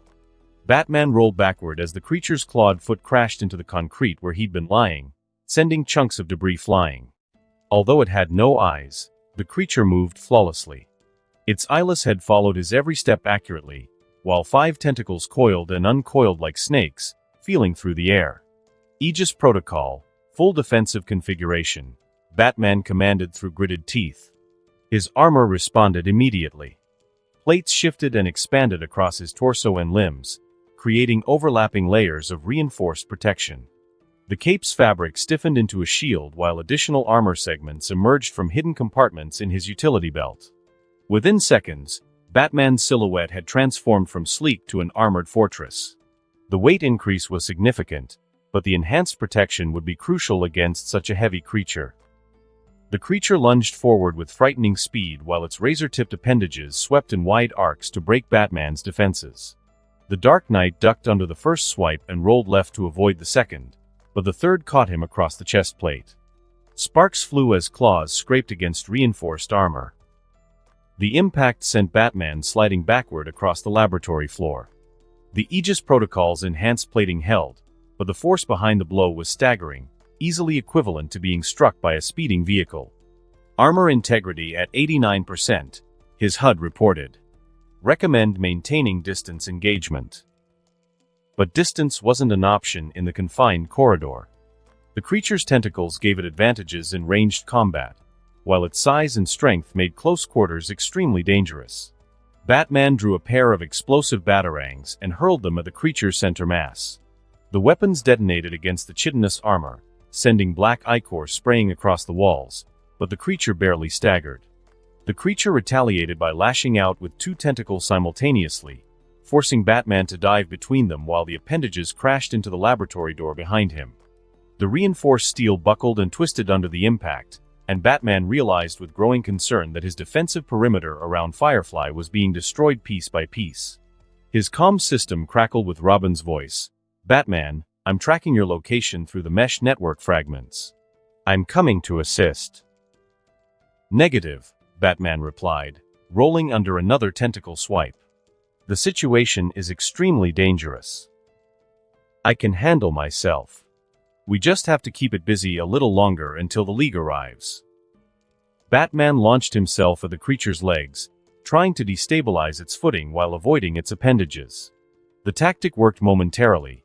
The creature stumbled as Batman's enhanced strength drove his armored shoulder into its knee joint. But its recovery was almost instantaneous. A clawed foot caught Batman in the ribs, lifting him off the ground and sending him crashing into the corridor wall. Even with the Aegis Protocol's protection, the impact drove the air from his lungs and left him seeing stars. "Hold on, Batman." Robin's voice continued through the comm, "I'll be there soon." Batman hurled a sonic boom grenade and used the moment of distraction to activate another weapon system, micro-rockets built to punch through armor. The tiny projectiles shot toward the creature's head and chest, detonating in succession across its carapace. This time the damage was more significant. Cracks appeared in the chitinous plating, and thick black fluid began oozing from multiple wounds. The creature's roar of pain and fury echoed through the facility. The sound seemed to vibrate through Batman's bones even with his audio-dampening systems active. But pain only made it more dangerous. Its movements became more aggressive and frantic. It began using its tentacles to tear chunks of concrete from the walls and debris and threw them towards Batman. Batman dodged a piece of debris the size of a car tire, only to be caught by a follow-up tentacle strike that wrapped around his ankle. The appendage lifted him into the air and slammed him down against the floor hard. Armor integrity at 71%, his HUD warned. Structural damage detected in left shoulder assembly. "Almost there," Robin reported. "I can hear the fighting from here." "Stay back," Batman ordered, managing to cut through the tentacle with a small monomolecular blade before the creature could slam him down again. "That's a direct order." The severed tentacle writhed on the floor, spraying ichor as the creature recoiled. But Batman's victory was short-lived. The remaining four appendages coordinated their attack, creating a web of attacks. Batman activated his cape's rigid shield configuration, using the reinforced fabric to deflect two tentacle strikes while rolling under a third. But the fourth caught him across the back, sending him sprawling toward the laboratory entrance. The creature pressed its advantage and lunged forward while extending its massive claws. Batman rolled aside at the last second, and the creature's momentum carried it crashing into the sealed laboratory door. The reinforced barrier finally gave way under the tremendous impact, and Firefly's unconscious form became visible through the breach. The creature's head turned toward the unconscious serial killer, its jaw opening to reveal rows of needle-sharp teeth. But Batman was already moving, drawing his most powerful remaining weapon, a plasma charge with enough power to cut through armored vehicles. "Not today," Batman snarled, activating the device and hurling it directly at the creature's exposed throat. The plasma detonation was blinding in the confined space. Superheated gas expanded outward in a sphere of destruction that reached temperatures capable of melting steel. The creature's roar became a shriek of agony as the energy tore through its neck and chest cavity. When the light faded, the creature was still standing, but barely. Its elongated head hung at an unnatural angle, connected to its body by only a few strands of tissue and bone. Black ichor pooled around its feet as it struggled to maintain its vital functions. Batman didn't wait for it to recover. He drew his remaining explosive charges and attached them directly to the creature's spine, targeting the neural pathways that seemed to control its tentacle appendages. Protocol 10, maximum yield, he announced, activating the charges and diving clear. The explosion sent shockwaves through the entire level. When the dust settled, the creature's remains were scattered across 50 feet of corridor. Batman pulled himself upright, his armor systems reporting multiple critical damages. His left shoulder felt dislocated, and several ribs were definitely cracked despite the Aegis Protocol's protection. But he was alive, and Firefly was still breathing in his damaged laboratory. Target eliminated, Batman reported into his comm, leaning against the wall to catch his breath. Laboratory secure. Copy that, Robin replied immediately. I can see the hole in the ceiling the creature made. Batman closed his eyes for a moment, allowing himself the luxury of exhaustion. The facility was quiet for the first time since the nightmare had begun. Good work tonight, Robin, he said into the comm, but stay alert. The architect might have. Footsteps approached from above, drawing closer to the hole. Finally, I got here at last. This place is a mess. Are you hurt, Batman? Robin's voice came through the comm, syncing with his real-time voice from above the ceiling. Chapter 76, The Ultimatum. A figure dropped through the hole in the ceiling, landing in a crouch on the debris-strewn floor. The impact kicked up a choking cloud of dust, filling the corridor and blurring Batman's view. His visor adjusted automatically, trying to pierce the haze. He could make out a humanoid shape moving through the haze, but the details remained unclear. Robin. Batman called out, his hand hovering near his utility belt. Not quite, came the response, spoken in Robin's voice. As the smoke began to dissipate, the figure became visible. It was tall, roughly 6 feet, wearing a dark hoodie that cast deep shadows across its face. In one hand, the figure held an unconscious form that made Batman's chest tighten. Robin dangled limp in the stranger's grip, his head tilted unnaturally. Activating his cowl scanner, Batman swept over the boy's vitals, faint but steady breathing, stable pulse, no signs of critical trauma. The readings calmed his mind, but the unease lingered. Let him go, Batman said in a calm voice. Your fight is with me. He couldn't risk showing the slightest weakness, not with Robin's life hanging in the balance. The hooded figure chuckled, still in Robin's voice. Oh, but Batman, that is not how the world works. Architect, Batman said grimly, his tactical mind already analyzing how to defuse the threat. I thought you didn't harm innocents. The hooded figure let out a laugh that somehow made Robin's voice sound poisonous. Innocents? That's rich coming from someone who's enabled more death than prevented it. What greater good? Batman asked, keeping his voice level and steady. I want justice, the architect replied, real justice. Not the revolving door charade you and your colorful friends have been running for years.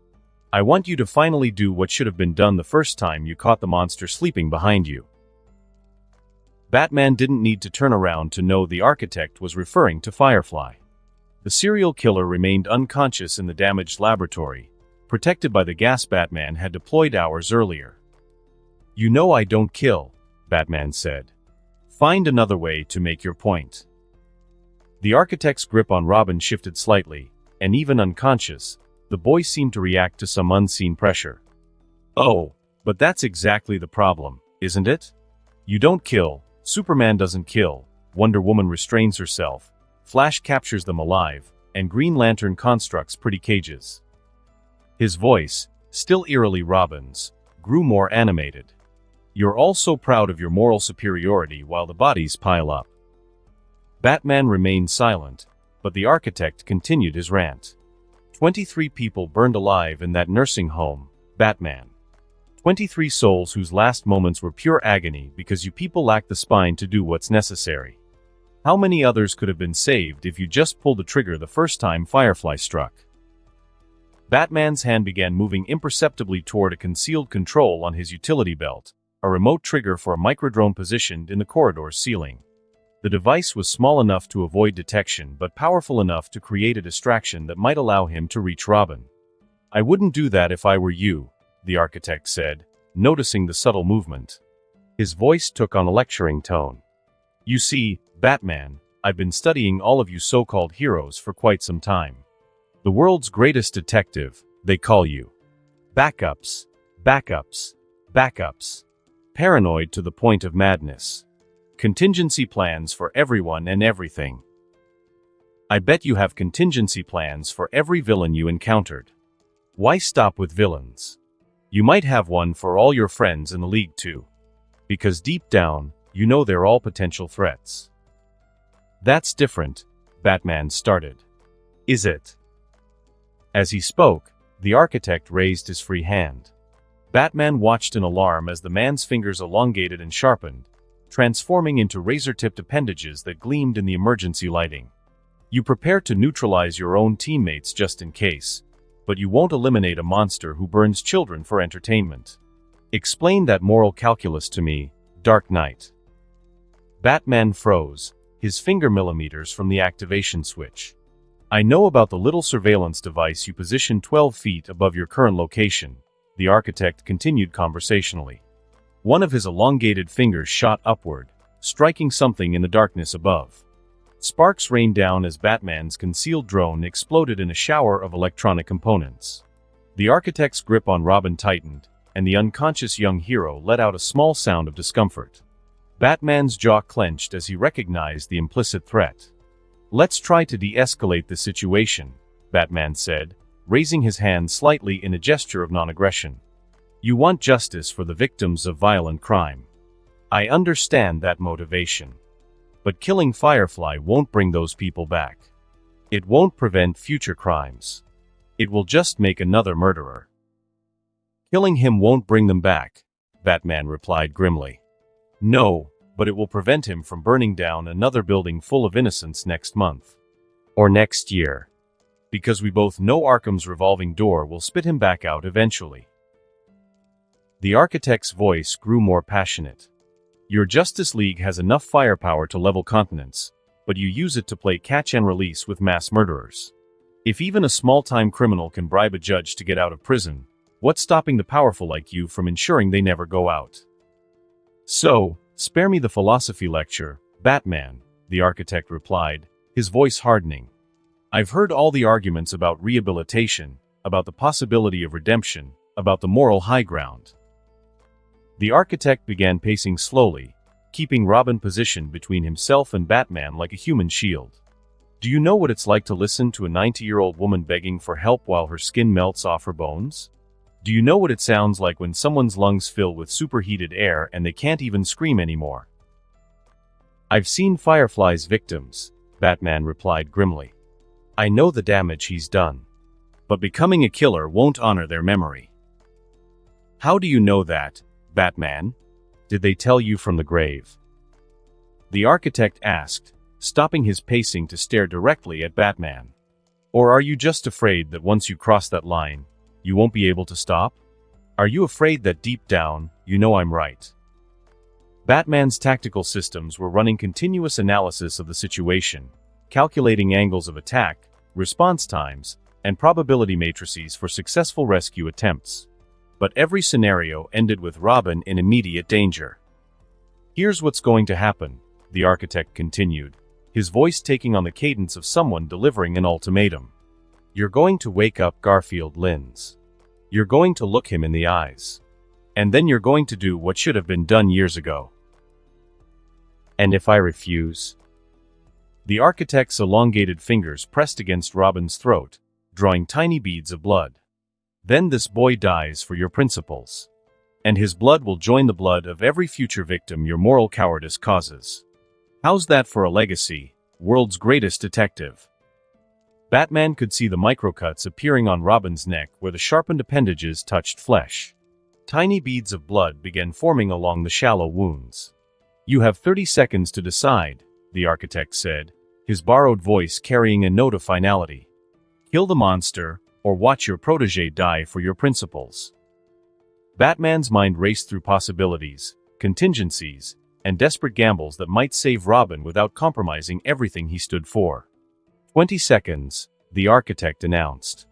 Batman looked at Robin's unconscious face, then at the damaged laboratory where Firefly continued his drug-induced sleep, oblivious to the life-and-death drama playing out around him. 15 seconds. The choice was impossible.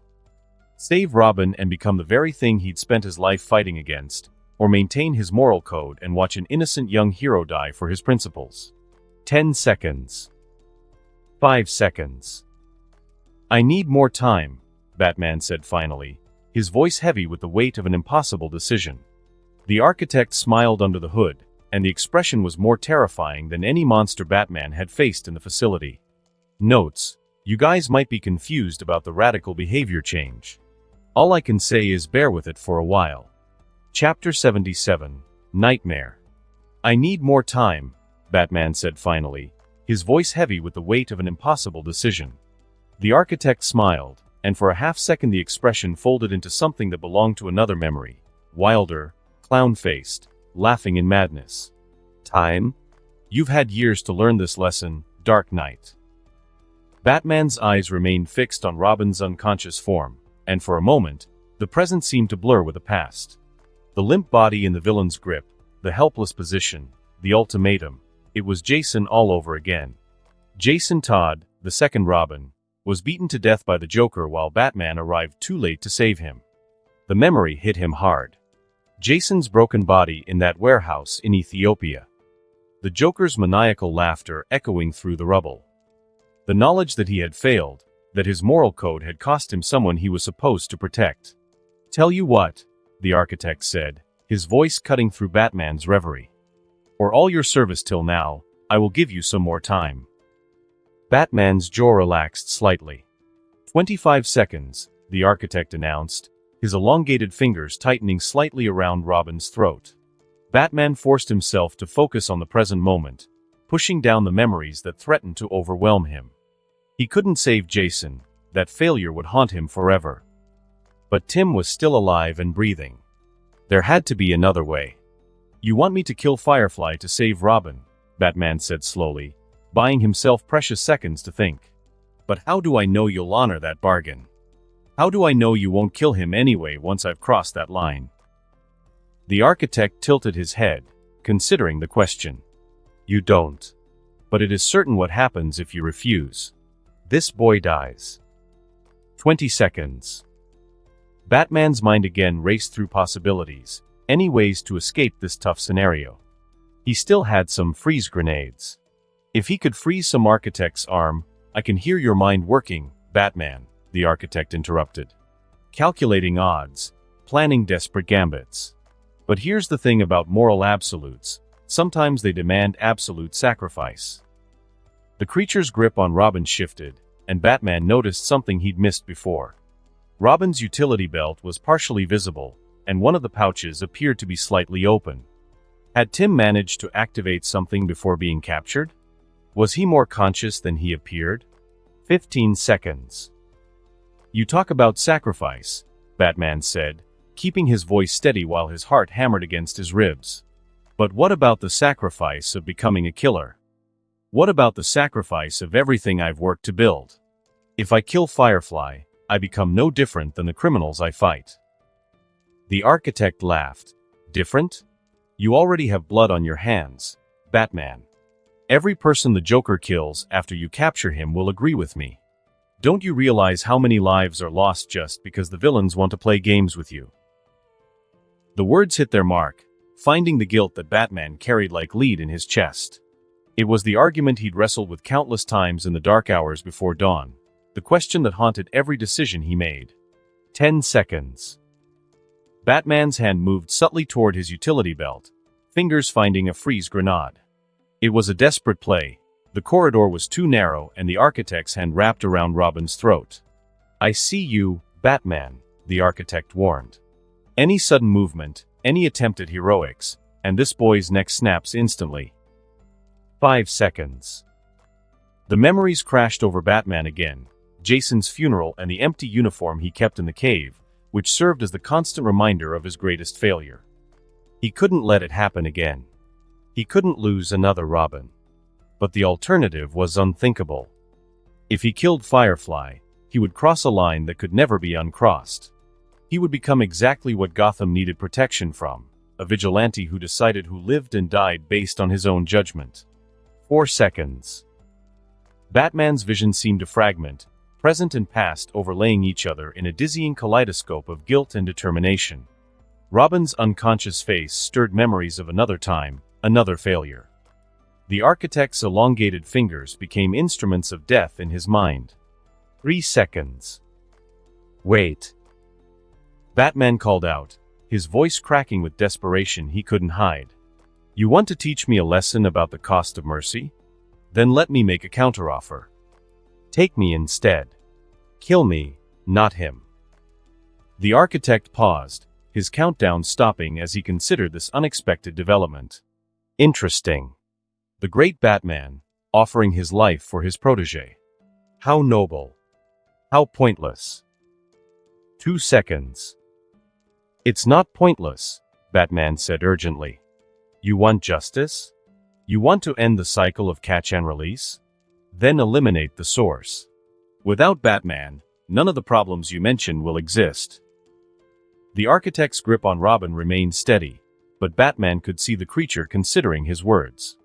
For a moment, hope flared in his chest. Perhaps this desperate gambit would work. Perhaps he could save Tim's life even at the cost of his own. The word came out as barely a whisper: 0. Batman lunged forward, his body moving before his mind could process the decision. Neurotoxins filled the air while he simultaneously hurled a freeze grenade straight at the architect. But he was too late. It was quieter than expected, a soft crack that would forever haunt Batman's soul like an inescapable nightmare. "Robin!" Batman's scream tore through the air. Robin slid to the floor like a puppet with its strings cut, his head tilted at an unnatural angle, his eyes staring sightlessly at the ceiling. The architect stood over the body, his elongated fingers slowly retracting to their normal length. Batman dropped to his knees beside the boy's body, his hand shaking as he checked for a pulse he knew he wouldn't find. Tim Drake, brilliant, dedicated, and eager to prove himself worthy of the Robin mantle, was dead. The present moment shattered completely, past and present becoming indistinguishable. Batman was simultaneously kneeling beside Tim's broken body and reliving every failure that had brought him to this moment. Another Robin. Another failure. Another young hero who had died because he wasn't fast enough, smart enough, or strong enough to save them. "No," he whispered, the word barely audible even to himself. "No, not again." But the evidence was undeniable. Batman's vision blurred as the memories crashed over him in waves. Every funeral he'd attended, every promise he'd made to protect the innocent. And now Tim, who had figured out Batman's identity on his own, who had insisted on taking up the Robin mantle despite Batman's reluctance, who had brought his own unique skills and perspective to the role, was dead because Batman had chosen his moral code over human life. The architect watched Batman's breakdown. "Look at you," he said, "the great Dark Knight, brought to his knees just because he is a damn pussy." Batman didn't respond, couldn't respond. His world had narrowed to the weight of Tim's lifeless body and the crushing realization that his refusal to act had killed another Robin. The architect began walking toward the damaged laboratory where Firefly remained unconscious, his footsteps echoing in the corridor with a slow pace. Now for the finishing act. Chapter 78. Confrontation. The silence stretched for what felt like eternity. Batman knelt beside Tim's lifeless body. His gloved hands trembled as they hovered over the boy's still chest. For a moment, there was only the sound of receding footsteps and Batman's ragged breathing from inside his cowl. The weight of failure pressed down on him immensely. Jason's death, his parents' murder, and every life he'd failed to save compressed into this single, devastating moment. Then something shifted inside Bruce Wayne's chest. The grief that had paralyzed him began to transform. compressing into something harder.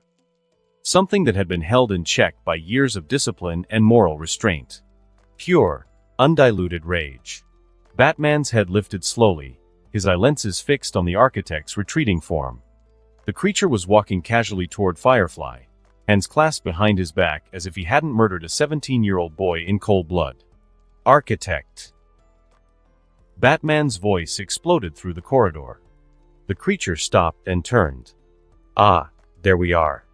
I was wondering when the famous Bat Rage would finally surface. Tell me, how does it feel to... Batman was already moving. His finger found the emergency protocol switch on his gauntlet, a system he'd installed but never used, hoping he'd never need to. The Aegis armor responded instantly, servos whining as advanced combat systems came online. Red warning lights flashed across his HUD as the suit diverted power from life support and defensive systems, channeling everything into offensive capabilities. Aegis protocol, anti-architect mode activated. Warning, power reserves at 50%. Estimated operational time, 12 minutes. Caution, enhanced combat mode will exceed recommended safety parameters. Batman ignored the warnings. 12 minutes was more than enough time to tear this monster apart. He closed the distance between them in 3 seconds, his armored fist driving toward the architect's skull with enough force to shatter concrete. The creature twisted at the last moment. Batman's gauntlet scraped along the side of his head, taking a chunk of flesh with it. Impressive speed enhancement, the architect noted, touching the wound with interest. Guess the lesson wasn't enough, huh? Batman's response was another devastating swing, this one aimed at the creature's midsection. The architect caught his wrist easily. For a moment they stood locked together, servos straining against biomass-enhanced muscles. You want to know the difference between us, architect? Batman snarled, his voice raw with fury. I do not kill people. And I sure do not murder children. The architect smiled, his grip tightening enough to make the armor's metal groan. You don't need to murder children, Batman. Your villains will do it for you, just to get some of your attention. Batman twisted free and drove his knee upward, catching the architect in the ribs. The impact lifted the creature off his feet, sending him crashing into the wall hard enough to crack the concrete. But even as he fell, the damaged tissue was already beginning to knit itself back together. Tell me. Batman continued his rage, advancing on his opponent. What did Robin do to you? How are you now any different from the people you kill? The architect pushed himself off the wall, rolling his shoulders as his ribs finished healing. So much rage. Rage makes you sloppy, Batman. Batman's next punch came faster than human reflexes should have allowed, the Aegis armor's enhanced response time turning him into something approaching superhuman speed. The architect barely managed to deflect the blow, Batman's gauntlet again scraping along his forearm and leaving deep gouges in the flesh. Batman then grabbed a sonic disruptor from his belt, a device he designed specifically for opponents with enhanced healing factors. The disruptors use sonic waves tuned to cellular resonance to disrupt abnormal regeneration. Similar to how ultrasound breaks kidney stones, but tuned for unstable DNA-based healing. The device activated with a high-pitched whine that rose beyond human hearing. The architect's partially healed wounds suddenly stopped their regeneration process as the ultrasonic frequencies disrupted the cellular communication his powers required. Clever, the architect replied, his voice strained. But not enough. He lunged forward despite the sonic assault, his movements erratic but still deadly. Batman sidestepped and brought his elbow down on the creature's spine, feeling vertebrae crack under the enhanced force of his armor. The architect stumbled but didn't fall, twisting around to rake his nails across Batman's chest plate. Sparks flew as reinforced claws scraped against military-grade composite armor. The architect's enhanced strength was enough to leave deep scratches in the plating, but not enough to penetrate completely. You've prepared well, the architect acknowledged, circling Batman like a predator sizing up its meal. But if you think this is enough to stop me, the architect said, I will be very disappointed in you. He drove his knee upward into Batman's midsection. The armor absorbed most of the impact, but the force was still enough to lift Batman off his feet and send him staggering backward. The sonic disruptor clattered across the floor, its high-pitched whine cutting off abruptly. The architect straightened, his wounds already beginning to close again. You do not want to save people, Batman. You just want that adrenaline rush. That feeling you get when you control people and beat up people, all just to satisfy your sadistic tendencies. Your no-kill code is just a reason you gave yourself to feel good about it. You are a monster yourself. Batman reached for another device on his belt, a canister of neurological suppression gas, designed to interfere with enhanced nervous systems. The only monster I see here is the one who murdered my partner. He hurled the canister straight at the architect's face. The impact clicked the release, bursting into a plume of pale smoke. Instead of recoiling, the architect caught it mid-flight, lifted it to his lips like a cigarette, and inhaled the swirling fumes. A slow, crooked smile spread across his face. Neurotoxins again? Please, I am not an amateur to not know my weaknesses. The architect then dropped the canister and crushed it under his foot. You're running out of tricks, Batman. Anything else? Batman's HUD flashed another warning. Power reserves at 35%. Combat effectiveness declining. He ignored it, launching himself forward with everything the armor had left. They crashed together in the middle of the lab, trading blows that would have killed normal humans. Batman's enhanced strength met the architect's biomass-powered muscles, creating impacts that cracked floor tiles and dented walls. Batman drove his fist into the architect's solar plexus, feeling ribs crack under the assault. The architect caught his next punch and twisted, trying to snap Batman's arm at the elbow. The armor held, but Batman felt the joint strain under the pressure. The architect laughed, the sound echoing strangely in the damaged corridor. If only you showed this kind of rage for the people Firefly killed, Robin would have still been alive. You do not stand for justice, Batman. You are just a parasite leeching off it. Batman broke free and grabbed the creature's throat. Batman's grip tightened while his enhanced strength tried to crush the architect's windpipe. Shut up. Batman's voice was barely recognizable, distorted by rage and the armor's failing systems. And now Robin is dead because you chose philosophy over action. Something snapped inside Batman's chest. His vision went red, and for a moment he couldn't hear anything except the sound of his own heartbeat thundering in his ears. Every loss, every failure, every moment of helplessness compressed into pure, focused hatred.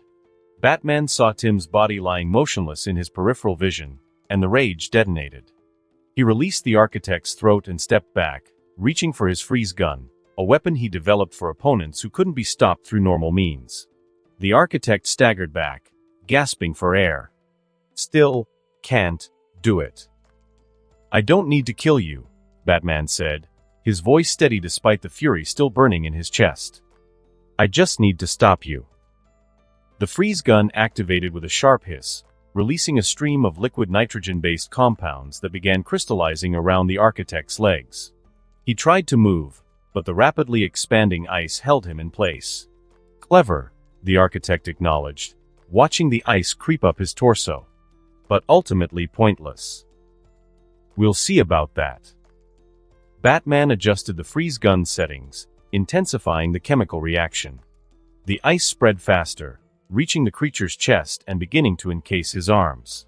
You still don't understand, the architect said, his voice becoming strained as the cold affected his enhanced vocal cords. This changes nothing. I will get what I need one way or another. The ice reached his neck, and for a moment Batman thought the fight was over. Then the architect smiled, the expression visible even as frost began forming around his mouth. But I suppose it doesn't matter. After all, I'm just a clone. Batman's blood turned to ice, and it had nothing to do with the freeze gun. What did you say? The architect's smile widened despite the crystallizing compounds restricting his facial muscles. You're lying. But even as he said it, Batman's mind was already processing the implications. I'm going to find you, he whispered, his voice carrying a promise. I'm going to find the real you, and when I do, I'm going to end you. No more games. No more philosophy. No more mercy. Batman watched as the ice completed its work, encasing the clone in a crystalline shell. The clone's eyes remained open, still carrying that mocking look even as his body was frozen solid. For several seconds, Batman stood motionless, processing what he'd learned. A clone. Everything, the psychological torture, Tim's death, this entire confrontation, had been nothing more than a field test for the real architect. "Alfred," he said aloud, then paused. His communication systems were still being jammed. At the same time, Batman retrieved a portable stasis field generator from his utility belt. The device was designed to prevent enhanced individuals from escaping containment through accelerated healing or other abilities. He activated it around the frozen clone, creating a bubble of force field that would prevent the clone from disintegrating or regenerating. The jamming effect of the prison chose that moment to cut out, his communications coming back online with a burst of static. "Master Bruce." Alfred's voice crackled through the encrypted channel, tinged with relief. "I've been trying to reach you for some time. What's your situation?" Batman looked at Tim's body, then at the frozen clone, then at the devastation surrounding them. How could he possibly explain what had happened? How could he tell Alfred that another Robin was dead because he'd been outmaneuvered by a monster wearing a human face? How could he explain he failed to protect multiple people inside the prison just because he was slow and weak? "Master Bruce? Are you there? I lost contact with Master Timothy some time ago." "Is he—" "Send the Batwing," Batman interrupted, his voice flat and emotionless. "Emergency extraction, maximum stealth configuration." "Of course, sir. But what about Master Timothy? Is he safe?" Batman closed his eyes, forcing himself to maintain control despite the grief and rage warring inside his chest.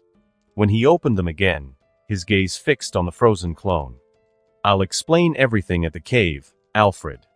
Just send the plane." "Right away, Master Bruce. ETA 15 minutes. The communication cut off, leaving Batman alone with his failure and his fury. He walked over to Tim's body and knelt beside it, his armored gloves trembling slightly as he gathered the boy into his arms. Another Robin. Another son. Another life lost because he hadn't been good enough, fast enough, or smart enough. But this time was different. This time, the monster responsible had a name and a face. Batman stood, cradling Tim's lifeless form against his chest, and looked at the frozen clone one more time. "This clone is enough for me to find your weakness, Architect," he said to himself. "Never again." Chapter 79. Return. Batman stood in the devastated corridor, Tim's lifeless body cradled in his arms, the frozen clone of the Architect sealed within its stasis field. A soft sound caught his attention, the subtle movement of clothes against concrete that his trained ears recognized immediately. Someone trying to move without being detected. Firefly. Batman turned his head toward the body sprawled on the floor. "Stop pretending to be unconscious." Well. The great detective notices everything, doesn't he? Garfield Lynn sat up with a chuckle, brushing imaginary dust from his dress. "I've been awake since that monster started his light show." Batman carefully laid Tim's body on a clean section of floor. When he straightened and turned toward Firefly, his white eye lenses held no trace of mercy. "How long?" "Long enough to see everything." Firefly spread his arms and grinned. "Got to say, Bats, I didn't realize you loved me more than little birdie there. Touching, really. Look, even I can't even stop my tears now." Firefly pretended to wipe away fake tears. "How can I ever thank you, Batman? I thought I was a goner." Firefly then let out a chuckle and said, "How about I help with the funeral? My fire's perfect for the job. Clean and efficient." "Come on, Batman, you know it. I am quite experienced." The words were clearly meant to cut deep, to exploit the guilt that was already tearing Batman apart from the inside. Batman let out a deep breath and let go of his clenched fist. "You have two choices, Linz," Batman said, producing a pair of reinforced restraints from his utility belt. "You can shut up and let me cuff you peacefully, or I can punch you till you faint first and then cuff you. Given my current state of mind, I'd recommend the first option." Firefly's grin faltered slightly. There was something different in Batman's voice, a coldness that hadn't been there before. Batman took a step forward, and Firefly instinctively moved back. "The time for speeches is over," Batman said simply. "Hands." Something in his tone, or perhaps in the way he moved, convinced Firefly that compliance was the only safe option. He extended his hands, wrists together. The restraints clicked into place tightly. They were designed to hold metahumans and reinforced with Wayne Tech's most advanced materials. Firefly wasn't going anywhere. "This way," Batman ordered, gesturing toward the hole in the roof. They moved through the prison in silence, Batman carrying the stasis field generator containing the architect's clone while Firefly walked ahead of him, hands bound. The emergency stairwell led them up through 5 floors past abandoned guard stations and empty cells. They emerged onto the prison's rooftop into the crisp night air. The Batwing sat on the reinforced concrete, with its stealth systems rendering it nearly invisible against the star-filled sky. But Batman wasn't alone on the roof. Wonder Woman stood near the building's edge, her golden armor gleaming in the moonlight. She turned as they approached, relief evident in her expression. "Batman, thank the gods you're—" Her words died as she saw what he was carrying, her face transforming from relief to horror in the space of a heartbeat. "No. Please tell me that's not." "Robin is dead," Batman said, his voice as flat and emotionless. "The architect killed him." Diana's hand flew to her mouth, her eyes wide with shock and grief. She'd worked alongside Tim Drake on several Justice League missions and had watched him grow from an eager teenager into a capable hero. The sight of his lifeless form hit her hard. "Batman," she whispered. "I'm so sorry. I should have arrived so." "The architect escaped," Batman continued, as if she hadn't spoken. "This is a clone." He gestured to the stasis field generator. "I need you to take custody of Firefly and keep him safe until the authorities arrive." Wonder Woman looked between Batman and the restrained arsonist. There was something different about him now, an absence of the compassion core that had always tempered his vigilante activities. "Of course," she said softly. "I'll make sure he stays safe." But Batman barely seemed to hear Wonder Woman's reply. He was focused on transferring the stasis field generator to the Batwing's cargo hold, his mind still processing the fact that Tim is dead and the urge to find the architect's weakness for revenge. "Batman," Diana said gently, approaching him as he secured the frozen clone. "Don't hold it inside. You are allowed to grieve instead of burying it under duty and vengeance." For a moment, Batman's shoulders sagged almost imperceptibly. "I've buried 2 Robins now, Diana. Jason, and now Tim. How many more times am I supposed to grieve? How many more children have to die because I'm not strong enough to do what needs to be done?" "That's not..." Diana began, but Batman was already moving toward the Batwing's cockpit. "Make sure Firefly stays safe and give him to the authorities," he said without turning around. "And Diana? Thank you." Batman carefully placed Tim's body in the Batwing's passenger compartment, securing him gently like a sleeping child. "Batman," Diana called out as he prepared to seal the cockpit. "Promise me you won't do anything you'll regret. Tim wouldn't want his death to change who you are." Batman paused, his hand on the cockpit controls. Then he activated the canopy seal. "Tim is dead because of who I am." His voice came through the Batwing's external speakers. "Maybe it's time for a change." The aircraft's engines engaged with a whisper-quiet sound, advanced propulsion systems lifting it smoothly into the night sky. Diana watched until the Batwing stealth systems rendered it completely invisible, leaving her alone on the rooftop with a mass murderer and the terrible knowledge that Gotham's greatest protector might be walking toward a darkness he couldn't return from. "Well, that was touching," Firefly said sarcastically. "Think he'll actually grow a spine and start killing people now? Because honestly, I'm getting tired of this catch-and-release program." Wonder Woman's grip tightened on his shoulders. "I am the same." Firefly found himself unable to voice anything more that had been forming on his tongue. He settled for glaring at the Amazon princess, recognizing that, unlike Batman, she might not have such rigid prohibitions about using lethal force. Chapter 80. Batcave. The Batwing's engines wound down to silence as the aircraft settled onto the landing platform in the depths of the Batcave. The familiar sounds of home, the drip of water, the flutter of bat wings in the upper reaches, felt distant after what had happened. Nothing should sound normal ever again. Batman sat motionless in the cockpit for several long seconds with his hands still gripping the controls. Through the canopy, he could see Alfred approaching from the computer station, his posture straight and formal as always, unaware of the bad news that was about to shatter his world. The cockpit hissed open. Batman climbed out slowly, his movements slow and rigid, then reached back to carefully lift Tim's body from the passenger compartment. Alfred stopped walking. The old man's face went through a series of transformations, from confusion to recognition, then denial, and finally a horror so big it seemed to age him 10 years in as many seconds. His hand found the workbench beside him for support. "Master Timothy," Alfred whispered. Batman carried Tim to one of the medical examination tables, laying him down with care.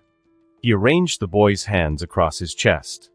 He then smoothed the unruly hair that had escaped from his cowl and closed the eyes that would never again sparkle with intelligence and determination. "What happened?" Alfred's voice cracked. "Bruce, what in God's name happened?"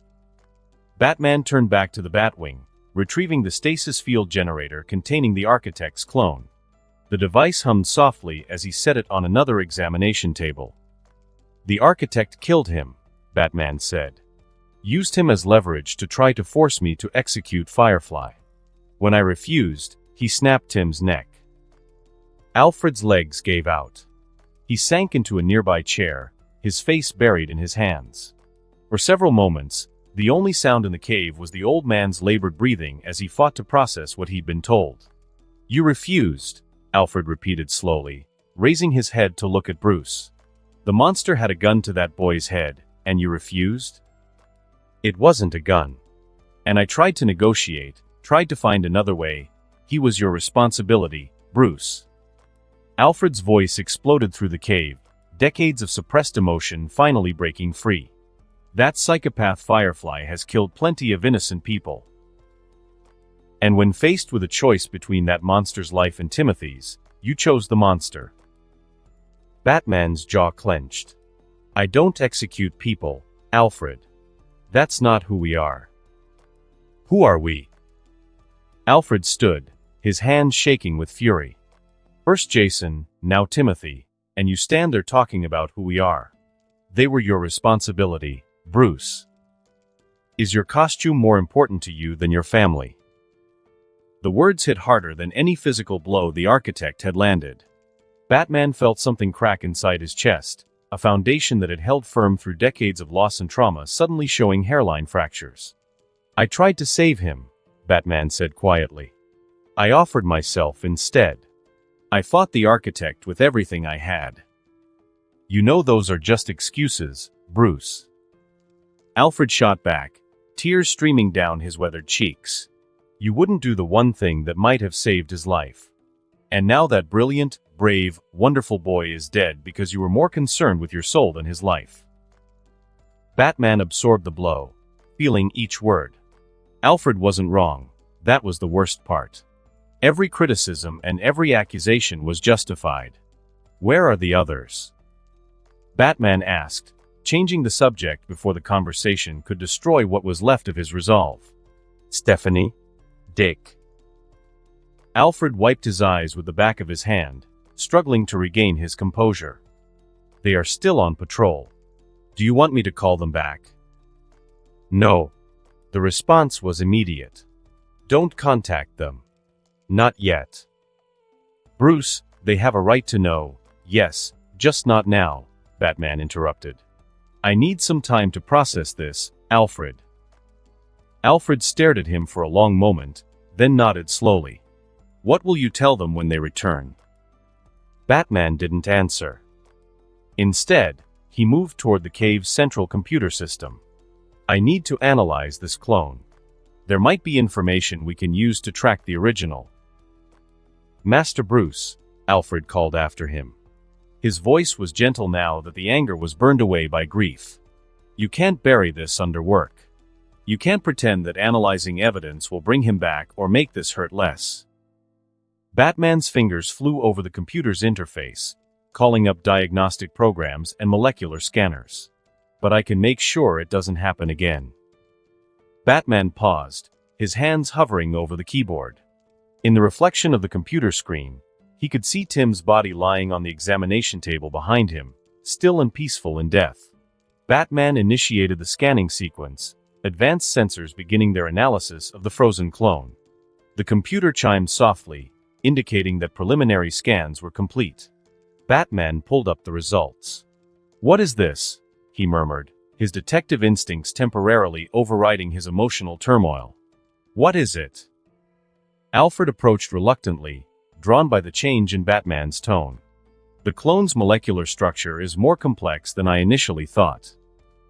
Batman highlighted sections of the scan data, rotating three-dimensional models on the main screen. "There are multiple layers of biomass, but look at this." He pointed to a dense core at the center of the frozen figure. "There's something solid inside all that constructed tissue." Alfred leaned forward, squinting at the display. "What kind of something?" Batman ran a more detailed scan, the computer sensors penetrating deeper into the clone structure. The results appeared layer by layer, like an archaeological dig rendered in digital detail. "Computer, isolate and outline the solid mass of the subject's core," Batman commanded. "Processing," the artificial voice responded. "Outline complete." The screen flickered, then displayed a wireframe representation of the object hidden within the clone's biomass exterior. The shape was unmistakably humanoid: arms, legs, torso, and head. But it was the size that made Batman's heartbeat skip for a second. The outline was small, slender, and built exactly like a teenage boy. Built exactly like Tim Drake. "Dear God," Alfred breathed, his hand flying to his mouth. Batman stared at the display. "Computer," Batman said, his voice barely steady, "run a comparative analysis between the internal structure and Timothy Drake's biometric profile." Analysis complete. Match probability, 97.3%. The cave fell silent except for the distant sound of water and the quiet hum of machinery. "Bruce," Alfred whispered, "what does this mean?" Before Batman could answer, a new mocking voice sounded through the cavern. "Oh, it's nothing. Your Tim isn't actually dead." And that concludes this episode. If you enjoyed it, I'd seriously love it if you guys could leave a like on the video, as it genuinely helps out so much, and it keeps me going, plus it takes only 1 second. That said, have a wonderful day. See you in the next one.